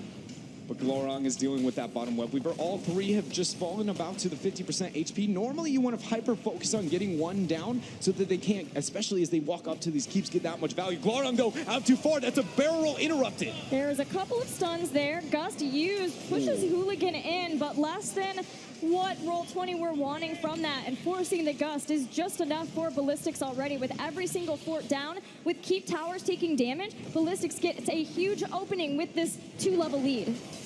So what are we going to see Ballistix decide to do now that they have turned in so many gems? Boss looks like it is their main focus. Yes. Because Gust is down, not having the opportunity to be able to move up here. But I do want to bring to light that Mecha explosion is a thing that can be timed around this objective. I feel like this boss call was a smidge risky on the side of Ballistix, and it looks like they're agreed. They're going to try and aggress on to Roll20. Yeah, they will unleash the boss there and just move on to see if they can get a kill instead on somebody from Roll20, but it was Goku in front. Goku had the self-destruct ready. The very least, if Ballistix can try to stun out Goku and then maybe make sure that he pops out of the mecha without using the explosion, that may still be a target. It worked for Fnatic. Yeah, I did end up working for Fnatic. I was going to say, you know, maybe like you just go for the wild haymaker, kick it out there, and it's just like, oh, well, we got ourselves a sad avatar. Yeah, that is the only way. I feel like they can deal with it. When the mecha is there on the ground ready to make things happen, if you do not have the HP to deal with it, you just don't have a good time here for Ballistix. But they're fine, even though all these gems are sitting in the hands of Roll20. They've been there for a long while. They haven't been able to really make anything too much happen with those. And with the aggression and flanking that we see now that all three forts are down, Ballistix gets to pick whatever fight they want. There's the taunt. Gives lots of time for the damage from Prismat. Throws out. They get it. They get the kill on Jungha. That's the moment that Roll20 needed. This was the time to get aggressive before 20 was here for Ballistix, but it was just a Leoric. Yeah, Greymane actually got the camp on bottom, so if they can stall this out, it's going to be a problem. With mid and bottom pressuring, and it's a Leoric. He's back far faster than that 30 seconds. Interrupt not there. Flip onto Uther. Swoy's in a bad spot, taking a lot of damage. Forced Divine Shield. Yeah, used Divine Shield, and that helps him run straight through the slowing sands. But there's going to be a gust on Swoy.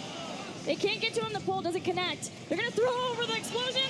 Does some damage to SDE and the forts. But now that's not going to be used to be able to zone off for the members of Roll20. And as I said here, look at the mid and bottom. This Webweaver phase, because so much pressure was put out by Ballistix, it doesn't even matter that it exists. It's going to lose so much HP just to skedaddle on over to that middle lane. The taunt up on mid. Avatar drop here for Hooligan as he goes on to Priz. Yeah, so what would be much better is if Roll20 could get some kills. Bots has to throw in an early Ancestral because he's about to go down. And Garrosh follows. Goku's going to pop out of the mech, uses Torpedo Dash, trying to get behind the wall. But SDE gets the reset, takes out D.Va, and that's a third kill. Roll20 has 3 Web Weavers, but losing 3 heroes. 20 advantage over to Ballistix, and I am confident that they are going to be able to open up this map, because when we lose these Web Weavers, they are grounding what is going to be a tournament. We know the top boss is there, and more importantly, Roll20 is miles away from 20 talent tier. Roll20 has shown their hand with the type of composition they were going for. But in this instance, Ballistix are good for some good old-fashioned damage as they wreck Buds. SDE, he's just popping off throughout this fight, then getting the body block onto Goku, making sure that even though Hooligan ended up getting by that time trap, he had enough single target damage and focus with Ballistix to get that kill for them. So here we see the boss taken by the members of Ballistix into the downtime. Conveniently for Roll20, they are not going to have a Webweaver face, at least immediately, to follow up onto this.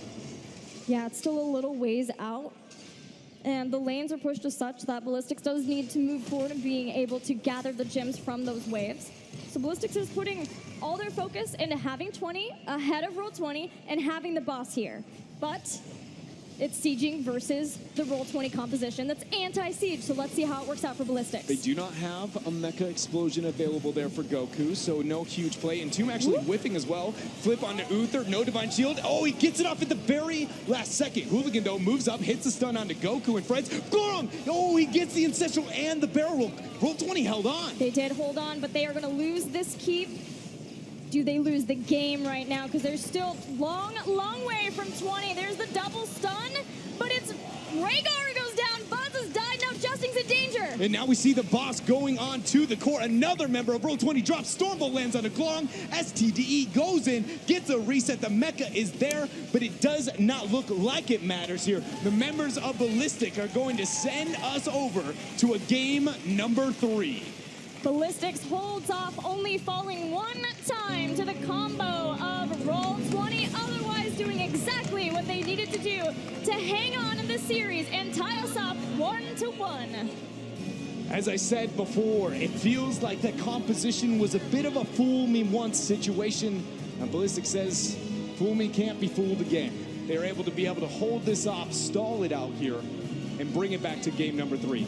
That being said, like the last series when we're reflecting over what happened when North America claimed to game number 1, Roll20 looks far better transferring over to game number 2 here. So I do remain, slightly optimistic towards North America's last hope. And Roll20 will have the choice of first pick or battleground choice. So whatever strategies remain, whatever NA flair Roll20 can bring to the previous global champions of Ballistix, now would be the time to bring it out. Now's the time to put all the cards on the table. We're going to go ahead and send it over to our analyst desk to get a couple more thoughts on that last match. That's right. It seems like Ballistix walking up here in this game, although it wasn't without its dangers, it wasn't without its scares. We figured that there might be a little bit of throwing action. I'm not even going to try it again. With that bomb from D.Va. It worked out a little bit to start things off, Grubby, but in the end, it wasn't enough here for Roll20. Yeah, I mean, we took a very cool level 7 talent here, nuclear option on for D.Va. So you actually add 3 seconds to the 4-second detonation period, making a 7-second period. But it gets a lot stronger. Yeah. But there's also more reaction time. So you really need either to use Into the Fray Garrosh Throw or Mighty Gust to make it work. And, like the cast has alluded to, Ballistix wisened up. We have one of those moments. No, go ahead. I was just going to say, we saw a few moments where there were some overextensions from Ballistix, and this might be one of the moments you're alluding to. So possibly. As we jump in here, this is actually a moment for Ballistix as we go into the replay, because the D.Va mech was used to get the turn-in, and we saw this time and time again, that the turn-in, pause for a second here. If we just roll it back 2 seconds, we see that Falstad, Falstad is not in any danger. He's afraid for Garrosh. As we roll it forward again, he's going to end up using Mighty Gust a little bit early, actually before Entomb comes out, because he was afraid for Garrosh. Another cool thing here that happened is that Garrosh was ancestral healing here, and it ends up saving him, so it wasn't as necessary to get that Gust that early. It actually allows the Entomb to disable for a longer period of time than was strictly necessary. Glorong had the position possibly to move forward a bit, delay the Mighty Gust a bit, but this comes down to communication. And Ballistix, in the meantime, they did amazing. They recognized that the D.Va mech was no longer available, and they went for it. They went for the play with Leoric there, with Jongha going for the flank. Now, Jongha, he's not just facing one opponent. There's also another much less discussed faction as we roll this replay. Now, here you see that gank on Jongha. If anyone is about to die, it might as well be Leoric, I guess, because he comes back quickly. But still, the way he died, I'm just going to put a bit of a spotlight, because this is minions in their glory. They don't always get a lot of limelight, but here we are with a bit of... I'm glad you could bring us that one, Grubby. Should I have added that one? No, I mean, that was fine. I enjoyed watching the minions. Minions do damage. People forget about it. What are you going to do? Maybe he didn't have enough distance to get out there. It felt pretty bad. That's why they call them minions. Yeah, exactly. I thought there was some cool moments from Roll20, some good reactions to the Entombs. We saw them punish some of the aggressive play. We saw it at Jungle specifically there, forcing the Gust into the Entomb, using the Entomb against Ballistix, and some heavy dives into that larger explosion you were talking about. So I feel like at the end of the day, Ballistix wisened up. But I think a lot of this comes down to Roll20 not capitalizing on the lead they had, not continuing to turn in, playing a little bit too passively, which they're not known to do. And Ballistix just won the longer game, taking those better late game fights. The whole thing about that, and it's always a matter of like, all right, that's cool, but what else do you got for me? And it wasn't like it was a bad composition. We've seen False Dead on there. We've seen their Chromie all the time on Tomb, but it really felt like they kind of forgot that there was an objective at times because their turn-ins, they ended up dying twice right after turn-in. We saw another mech explosion try to get value, and it just wasn't there. It seems like they just didn't get the dividends out of that to be able to do more. I don't even think they took down a single fort that game, but I imagine they'll probably have some more tricks coming up as well. So we'll see what they do next game. Maybe. We have one more game left to go. Ballistic fights back. They bring game number 2 under their control. We'll be back with the final game of the day in just a few moments' time. 2017 Heroes Global Championship Finals are brought to you in part by Republic of Gamers, Intel, T-Mobile, and NVIDIA.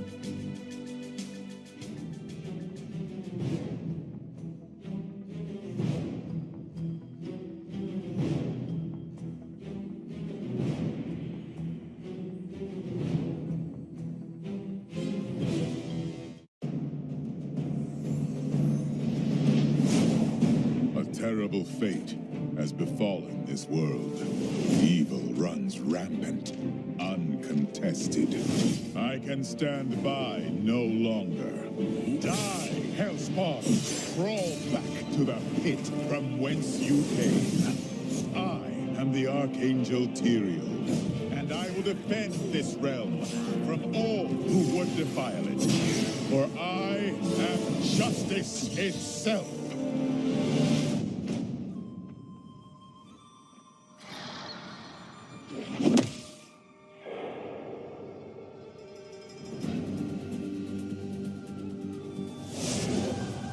In his youth, Genji Shimada lived a carefree and self-indulgent life. But when Genji refused to join his older brother Hanzo in running their clan's vast criminal empire, he was mercilessly cut down and left for dead. Bound by Overwatch and given a new cybernetic body, Genji struggled with his dual nature until the Omnic monk Zenyatta taught him to find inner peace. Now in the Nexus, Genji uses his elite ninja skills to fight for what's right. Genji is an opportunistic, mobile assassin who can tear apart a weak backline.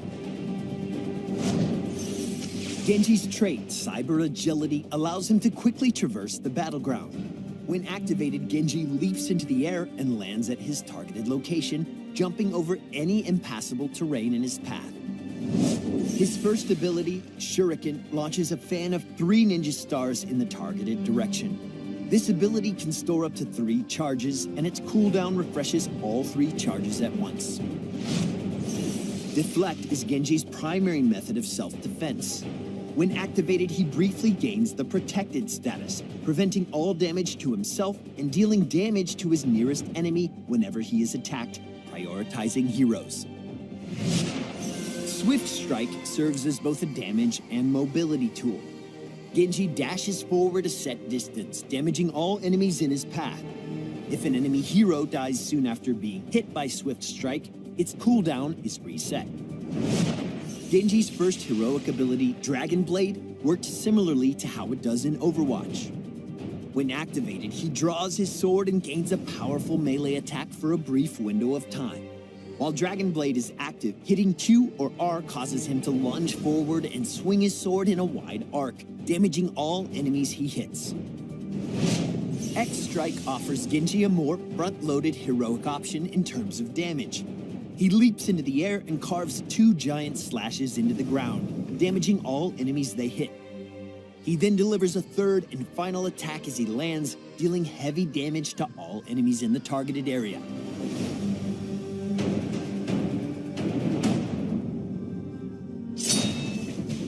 Genji is at his best when using his considerable mobility and deadly ninja skills to burst down vulnerable opponents. Cyber agility doubles as both an engage and an escape. Talents that enhance his trait grant additional options for outmaneuvering the enemy team. Even Genji's basic attacks boast impressive mobility. After starting a basic attack, he can move while the attack finishes, allowing him to poke at his enemies while dancing in and out of their attack range. Shuriken can deal a large amount of damage if all three hit the same target, making it deadly at close range. Use Shuriken to scout bushes and fog and interrupt opponents who are channeling objectives. Deflect works best against heroes with rapid attacks like Tracer or Li Ming's Disintegrate. Minions and structures can also trigger Deflect's counterattacks, making it a powerful offensive tool when diving into enemy fortifications. Use Swift Strike to finish off enemies with low health so that its cooldown is reset. Swift Strike always travels a set distance. It can land you in a tough situation if you're not careful. When fighting against Genji, use stuns and silences to interrupt Deflect and prevent him from escaping. Dragon Blade is particularly strong against isolated enemies. Split lane pushers like Gazlo, Zagara, or Asmodan are prime targets when activating Dragon Blade. The ability lasts for some time, so it can be used for clearing waves if all nearby heroes have been cut down before it ends. X-Strike offers Genji a powerful burst damage option. Because he is invulnerable while using X-Strike, activating it when multiple enemies are attacking you can help you avoid the damage and quickly turn the tide of battle. The final explosion deals more damage than the first two slashes, so make sure it connects. Genji is an augmented cyborg ninja whose agility and skill make him an exceptionally lethal threat.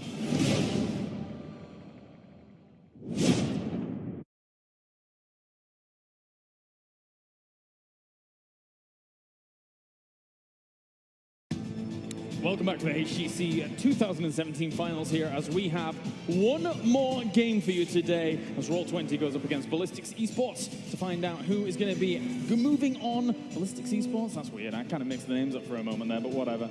As we have one more map. We're all esports. We're all Ballistix, esports. Roll20. There you go.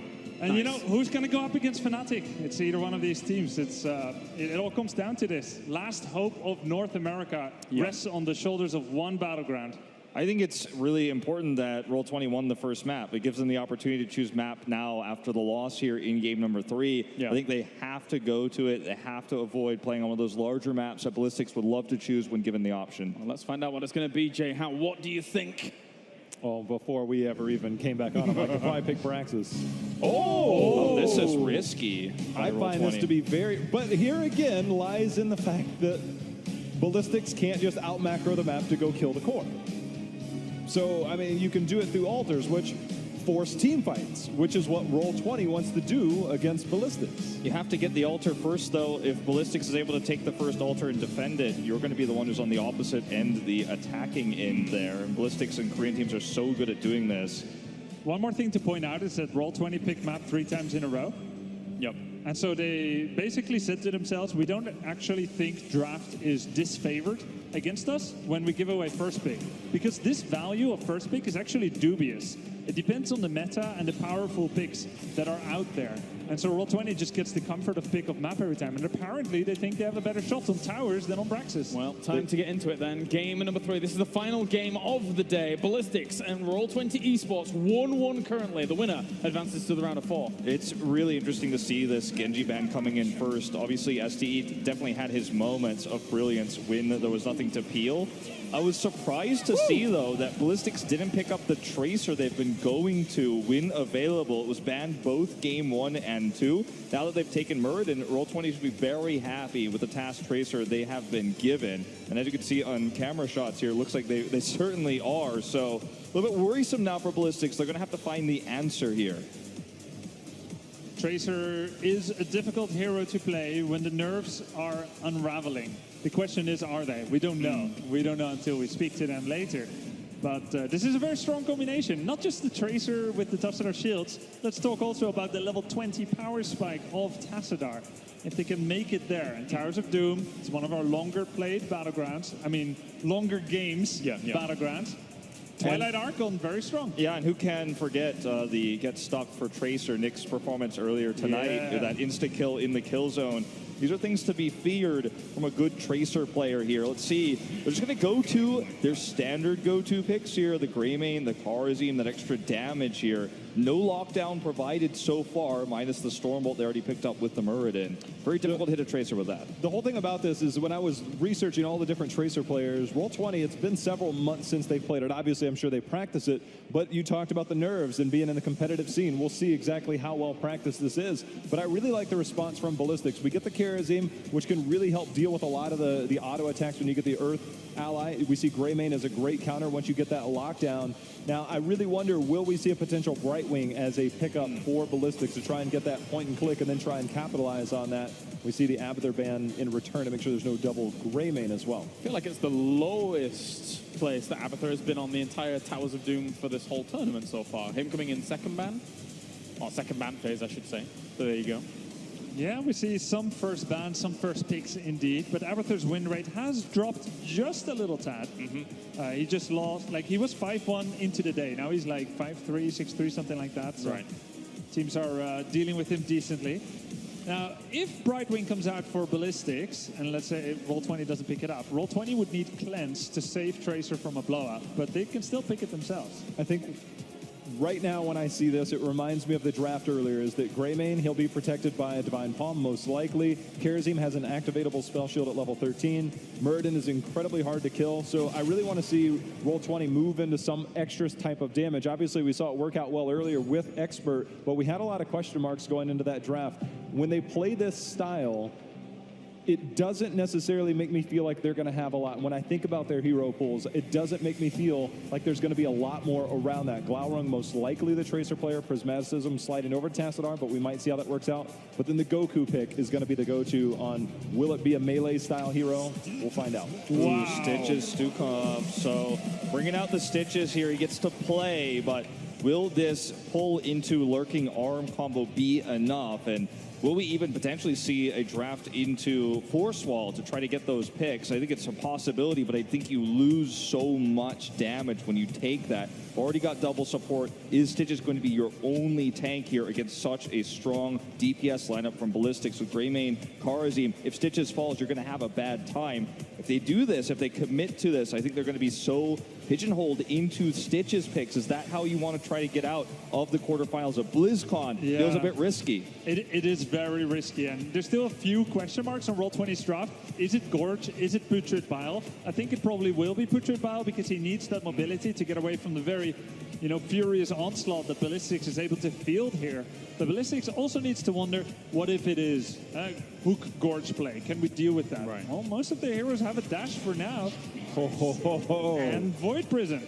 All right, well, the Zeratul pick, we saw Rich on that previously. Now we get to see a little bit of Zhang Ha. And I remember a call, an epic call from Wolf on Towers of Doom. Oh, man. Zhang Ha diving in the death zone. Well, not only could we potentially see that, we could also see SC's Zeratul, which was feared and considered to be the greatest Zeratul of all time because we have Dahaka and Zeratul. I want to stress this again. This never, ever happens in Korea. And, if it ever did, it would be with this call. Picking Vikings into a Zeratul here. Roll20. And into Dahaka. Yes. This is super ambitious. I mean, I just almost want to trust them. By logic, it looks like this is the worst choice ever. So it almost makes me feel like that it has to be smart, right? Quick pros and cons. Vikings work well against Muradin. They work pretty well against Kharazim. They have a lack of wave clear. If I were countering Vikings, I would take things like Greymane. They have it. Dahaka, Zeratul. They have it.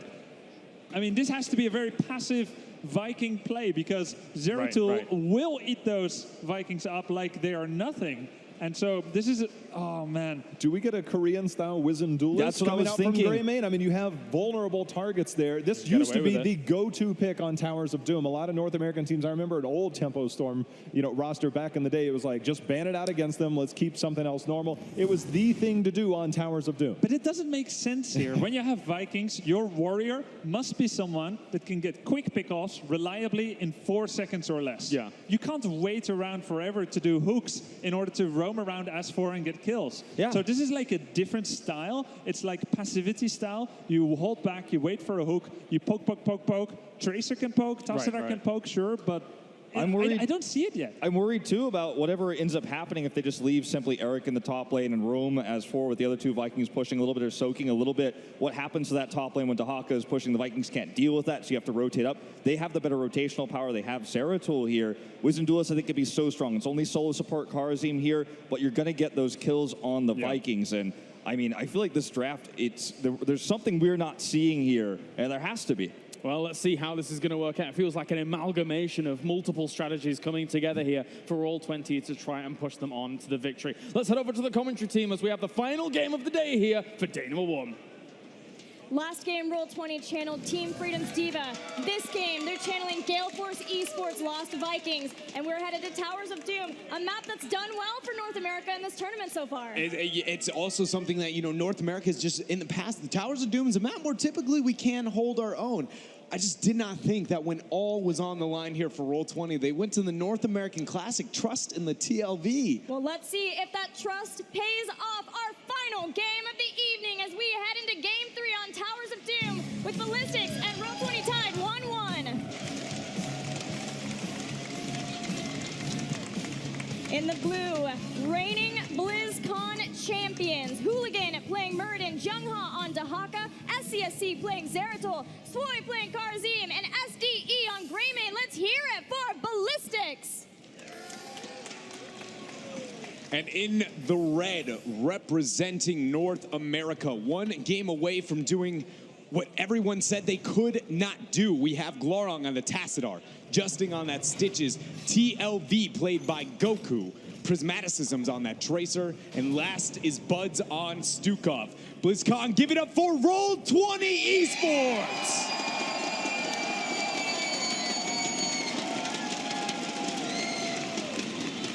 Ballistix may be the previous BlizzCon winners from last year as Eric goes down.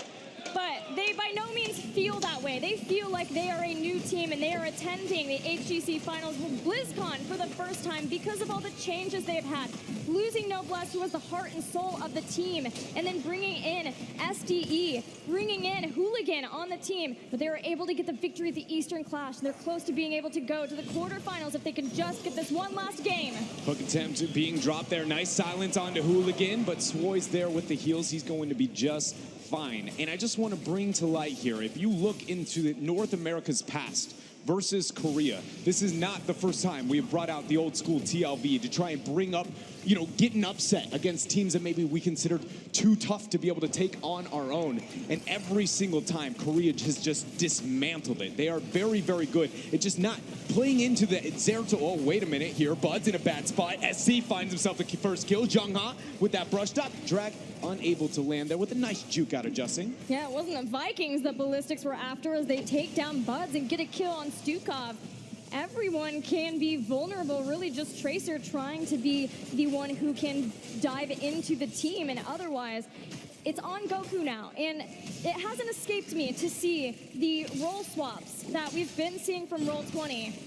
With Goku now playing the Lost Vikings, with Prismaticism on that Tracer, Glaurung being on Tassadar, being willing to step back and allow the other 2 players, these amazing damage dealers, to be able to shine on these heroes. But so far, the Vikings have lost a couple of people. It does feel like Roll20 here has accepted that they are, all a part of something greater than themselves, setting the ego aside in order to go what is best for the unit. And the reason that they find themselves 1 game away, again, from doing the unthinkable. But we're 5 seconds out from the very first altar phase, and you know that Roll20 wants to claim a minimum of 2 of these with the Lost Vikings. There is Zeratul taking down Eric in the top. Swoy comes in and stops Buds. Now SCSC channeling on one side, while Jungha channels the other. Pulse bomb. It's going to be dropped onto Hooligan. He gets the armor, though, so he's going to be just fine. Jongha did secure the top left altar as well. So when it's all said and done, the members of Roll20 down a couple of shots. Yeah, the trade favorable for Ballistix because they got the Viking kill, and that is the power of having SCSC's Zeratul. Both the Zeratul and the Dahaka, really just about everybody here can take out a Viking so quickly, and that's going to be rough for Goku. He's got his work cut out from here. Yeah, it's going to be a very tough moment there. Party Shrub set out for the members of Ballistix, but you see SC there showing why he is a very revered Zeratul player. So much so that I believe it was even him who busted out the original stacking against Vikings combination with the old Q build Zeratul.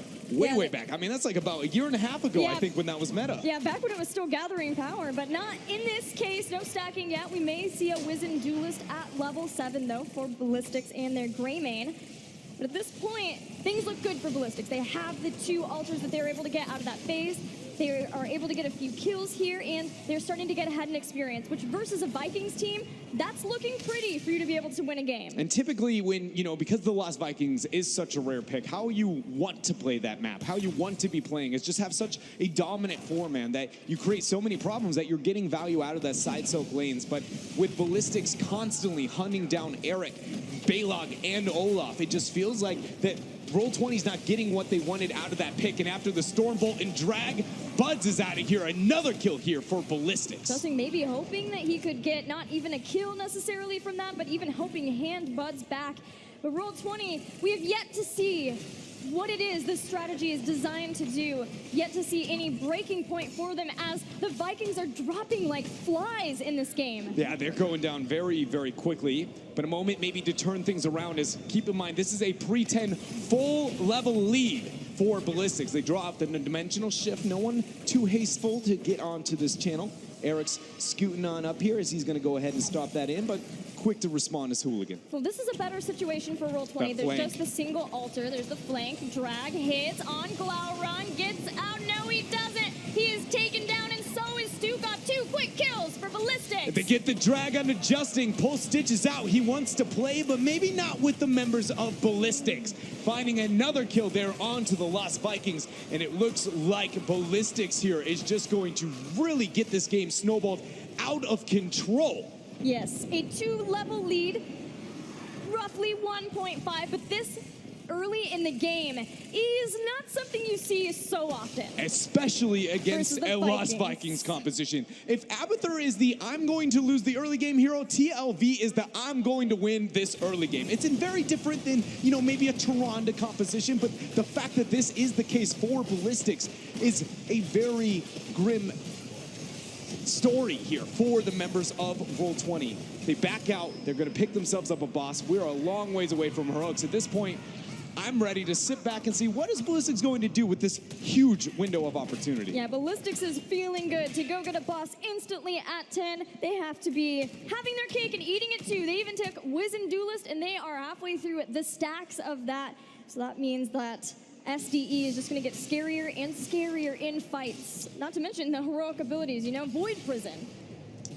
I think I want Longboat Raid. I'm still back and forth on the heroic choice here for the Lost Vikings. I just feel like play again, though, and maybe has better team fighting post 16. I feel like Roll20 should not be looking for 16 as a go-to strategy anymore with how dominant Ballistix has been. That being said, it's not like things turn around here for Longboat Raid either. Ever since long ago the nerf came in, it has really kind of been a non-respected heroic until 20 comes online. Heroics are almost here, so we'll see if that is the case. Hooks have not really been doing much for Roll20, and they have had to back off and continually just give and give and give to Ballistix. But now this might be the place where things change. Now that we have Gorge, it is play again. We have the opportunity for some great isolation away thanks to Gorge and then the flailing swipe. I feel like SC has legitimately kept Goku's death timer eternally up. At this point, he's just finding, here's an Eric. Yep, there is an Olaf over here.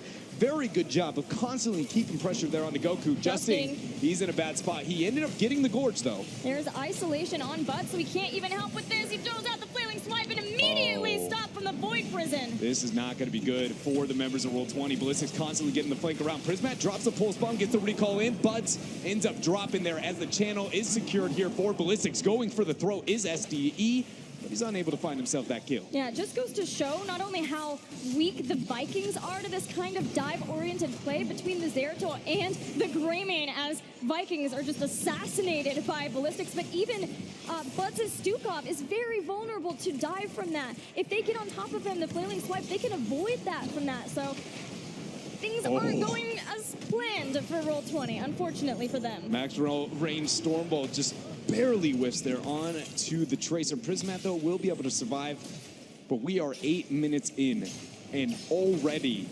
Roll20 here, below the 50% HP onto the core, less than half that of the members of Ballistix, now rounding another talent tier advantage over the members of Roll20. Again, I oftentimes at this point sit back and I go, where is the future plan? But at TLV composition, you're supposed to have this lead into your favor oftentimes. There is a late game power spike I'm not giving credit maybe to, and that is the Fury of the Storm potential post 20, the split push pressure into all 3 lanes.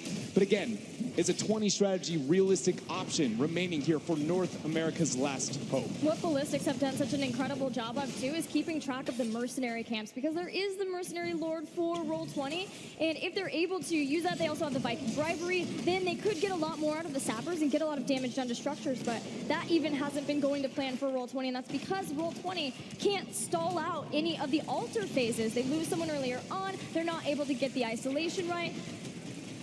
Roll20 knows that time is running out for them, so they know that they have to find some kind of maneuver. So they're getting aggressive, they're moving forward, maybe they can get a hook here. Yeah, we're going to be seeing what they can make happen. SE getting the flank down. Isolation only hits Eric, so that's a big win for the members of Roll20. Justin is under a bit of pressure. Prismat getting the dash in and dash out. We lose ourselves a Viking, and there's the Void from SC. Prismaticism and Glowering's Tassadar are going to zone off of this Void, but Junghan dives right on in, doing the damage, and everyone from Roll20 are falling so fast. 3 kills for Ballistix, and a 4th as they take down Tassadar. 23 seconds away from another altar phase. How many shots, though, would this be for the members of Ballistix? Bottom bell tower, very, very likely to get converted. Do they, are they comfortable with this, or would they like more? They could theoretically hold this off. Look how far of a lead they have. 13 kills to 0 as that altar will drop. But the respawn timers are still fairly low, so let's see what they decide to do. They are setting up, they're going to go for the triple bell tower. This is going to be devastating here for Roll20. Again, they don't have necessarily good wave clear within their composition to lose all of these bell towers, and that we're so far out for a team fight option for this lost Vikings composition. And it all started, again, with that brilliant Zeratul pick on the member of Ballistix. I feel like they had so much foresight. Wait a minute here.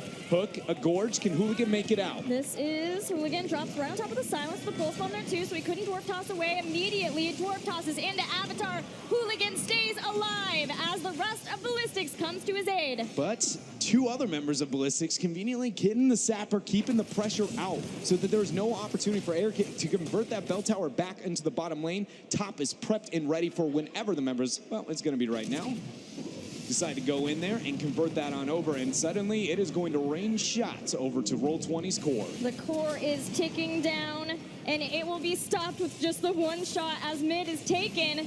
Another Viking goes down, but that's the least of Roll20's concerns. There are shots here from the sappers. There's going to be shots in the top. A dragon hits Justin.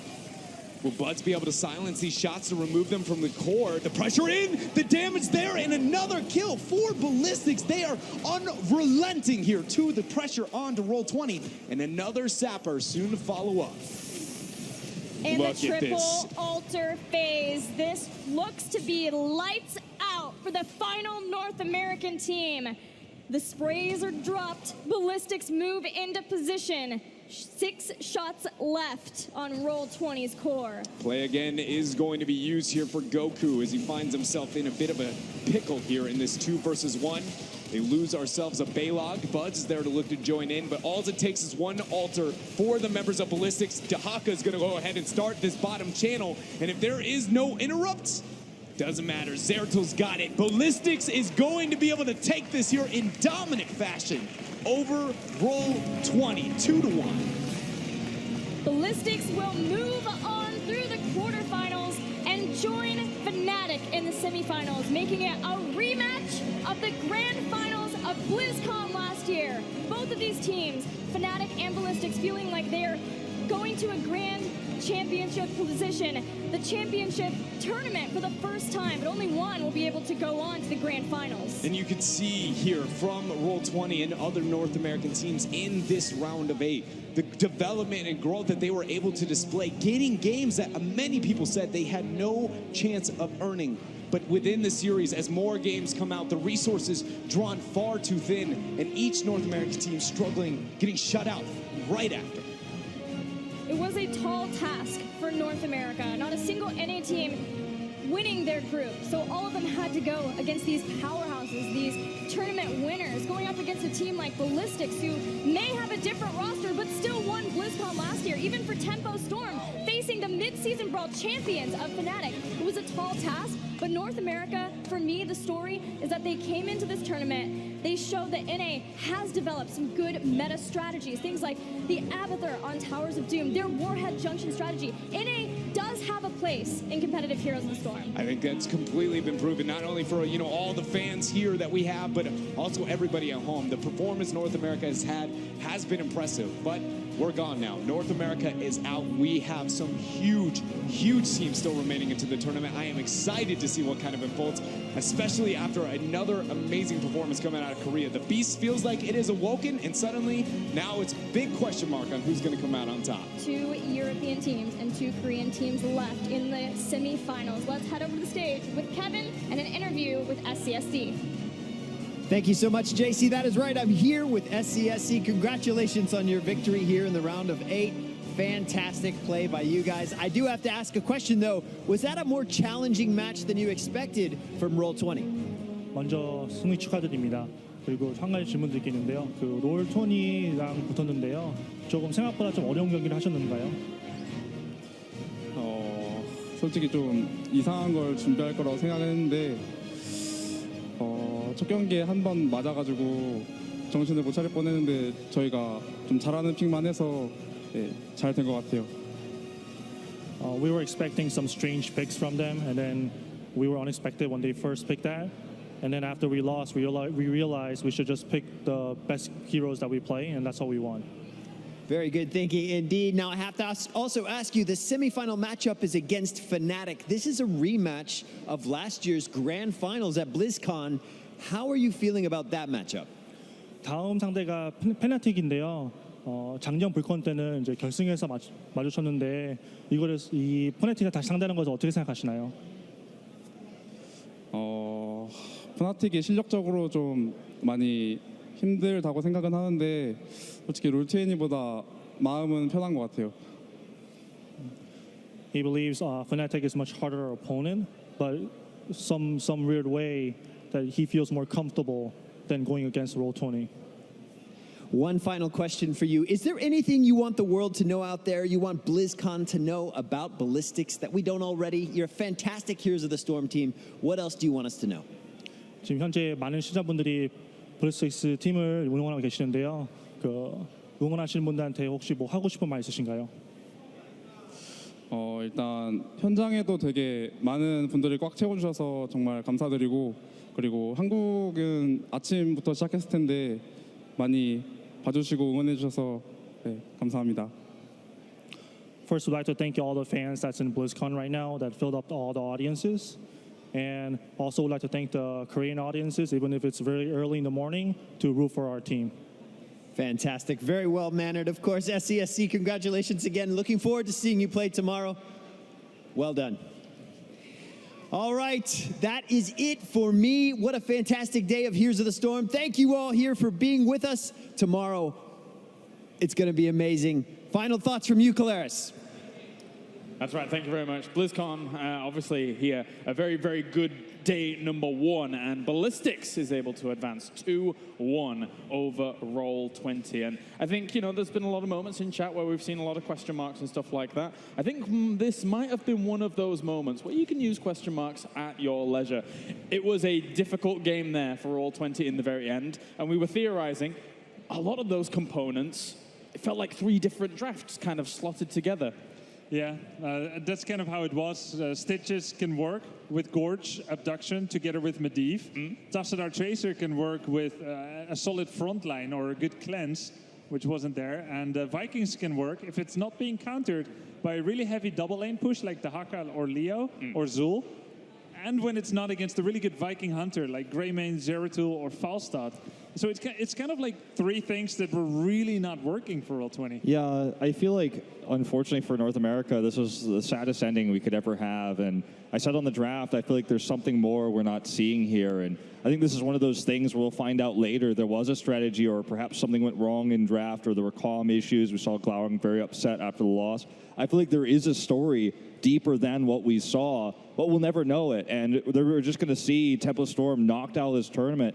Crowd was silent. Very disappointing end for North America. So feels bad, man. The whole thing about it is when we saw the map pick, we were like, all right, Towers of Umus isn't quite what we expected when we thought of it. And it just seems like they were full committed to, we know what map we're going to play. We know that we want to play this strategy. And they didn't really care what they were going up against. I could be completely wrong on that, but it just felt like that was a forced draft to me. Right. And you said it, and we've already covered it. It just felt like too many strategies going into one. They just thought they had something to put out there, and I just don't think that they had that much consideration for what was out there. It was just forced. And overall, Ballistix looking strong, Grubby, going on the back of that. Ever opportunistic, saying, well, if you want to hand us that, absolutely we will take that with our extremely powerful comp against it. Yeah, one of the easiest games for SCSC here on Zeratul, SDE on Greymane, using that Wizened Duelist. It was basically a story of how many times can I kill the Vikings? Look at this. Those kind of cool moves.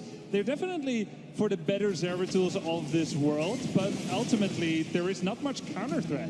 And you see these engagements are completely chanceless for Roll20, and I agree here with you guys that this is one of the saddest ways it could end for Roll20. Absolutely, this is not a good draft. No. You know, something went wrong. At some point they said, oh, we can just always go here. Maybe there was like a rush decision. Yeah. No one can save Stukov because, you know, Stitches, I mean, he has Gorge, he can eat one. What about the others? And it's just, it's been a bit of a slaughter, to be honest. Yeah, there's no follow-up for the pulse bomb. We saw hit SC a moment ago, and it was dominant. And it's just really kind of one of those moments where you could see this is like a textbook, put this picture next to the dictionary towards when a draft goes wrong, right? But let's talk about 3 things that worked for Roll20. First of all, they've taken a map off of 2 different world champions now. Very true. In Ballistix and previously MVP Black. That's both within 1.5 year.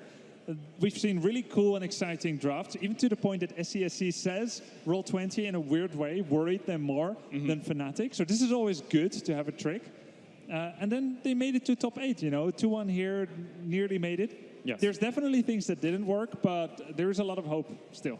Jay, however, although Ballistix from the group stage into this, aside from the one map that they did lose out on here, still looking strong going into the round of 4. What do you think? I still think they look really strong, and it's really hard to kind of show your best when you have the different compositions. We saw game number 2, the Garrosh and the Diva strategy. I mean, those aren't things you traditionally see, and when we get to a best of 5, those strategies tend to go out the window. They're few and far between. Dread said at best is like they work once, but they don't work multiple times. So when we see Ballistix, the whole thing about the matchup that excites me the most tomorrow is literally Fnatic, after that series last year against Ballistix, they basically changed their macro game.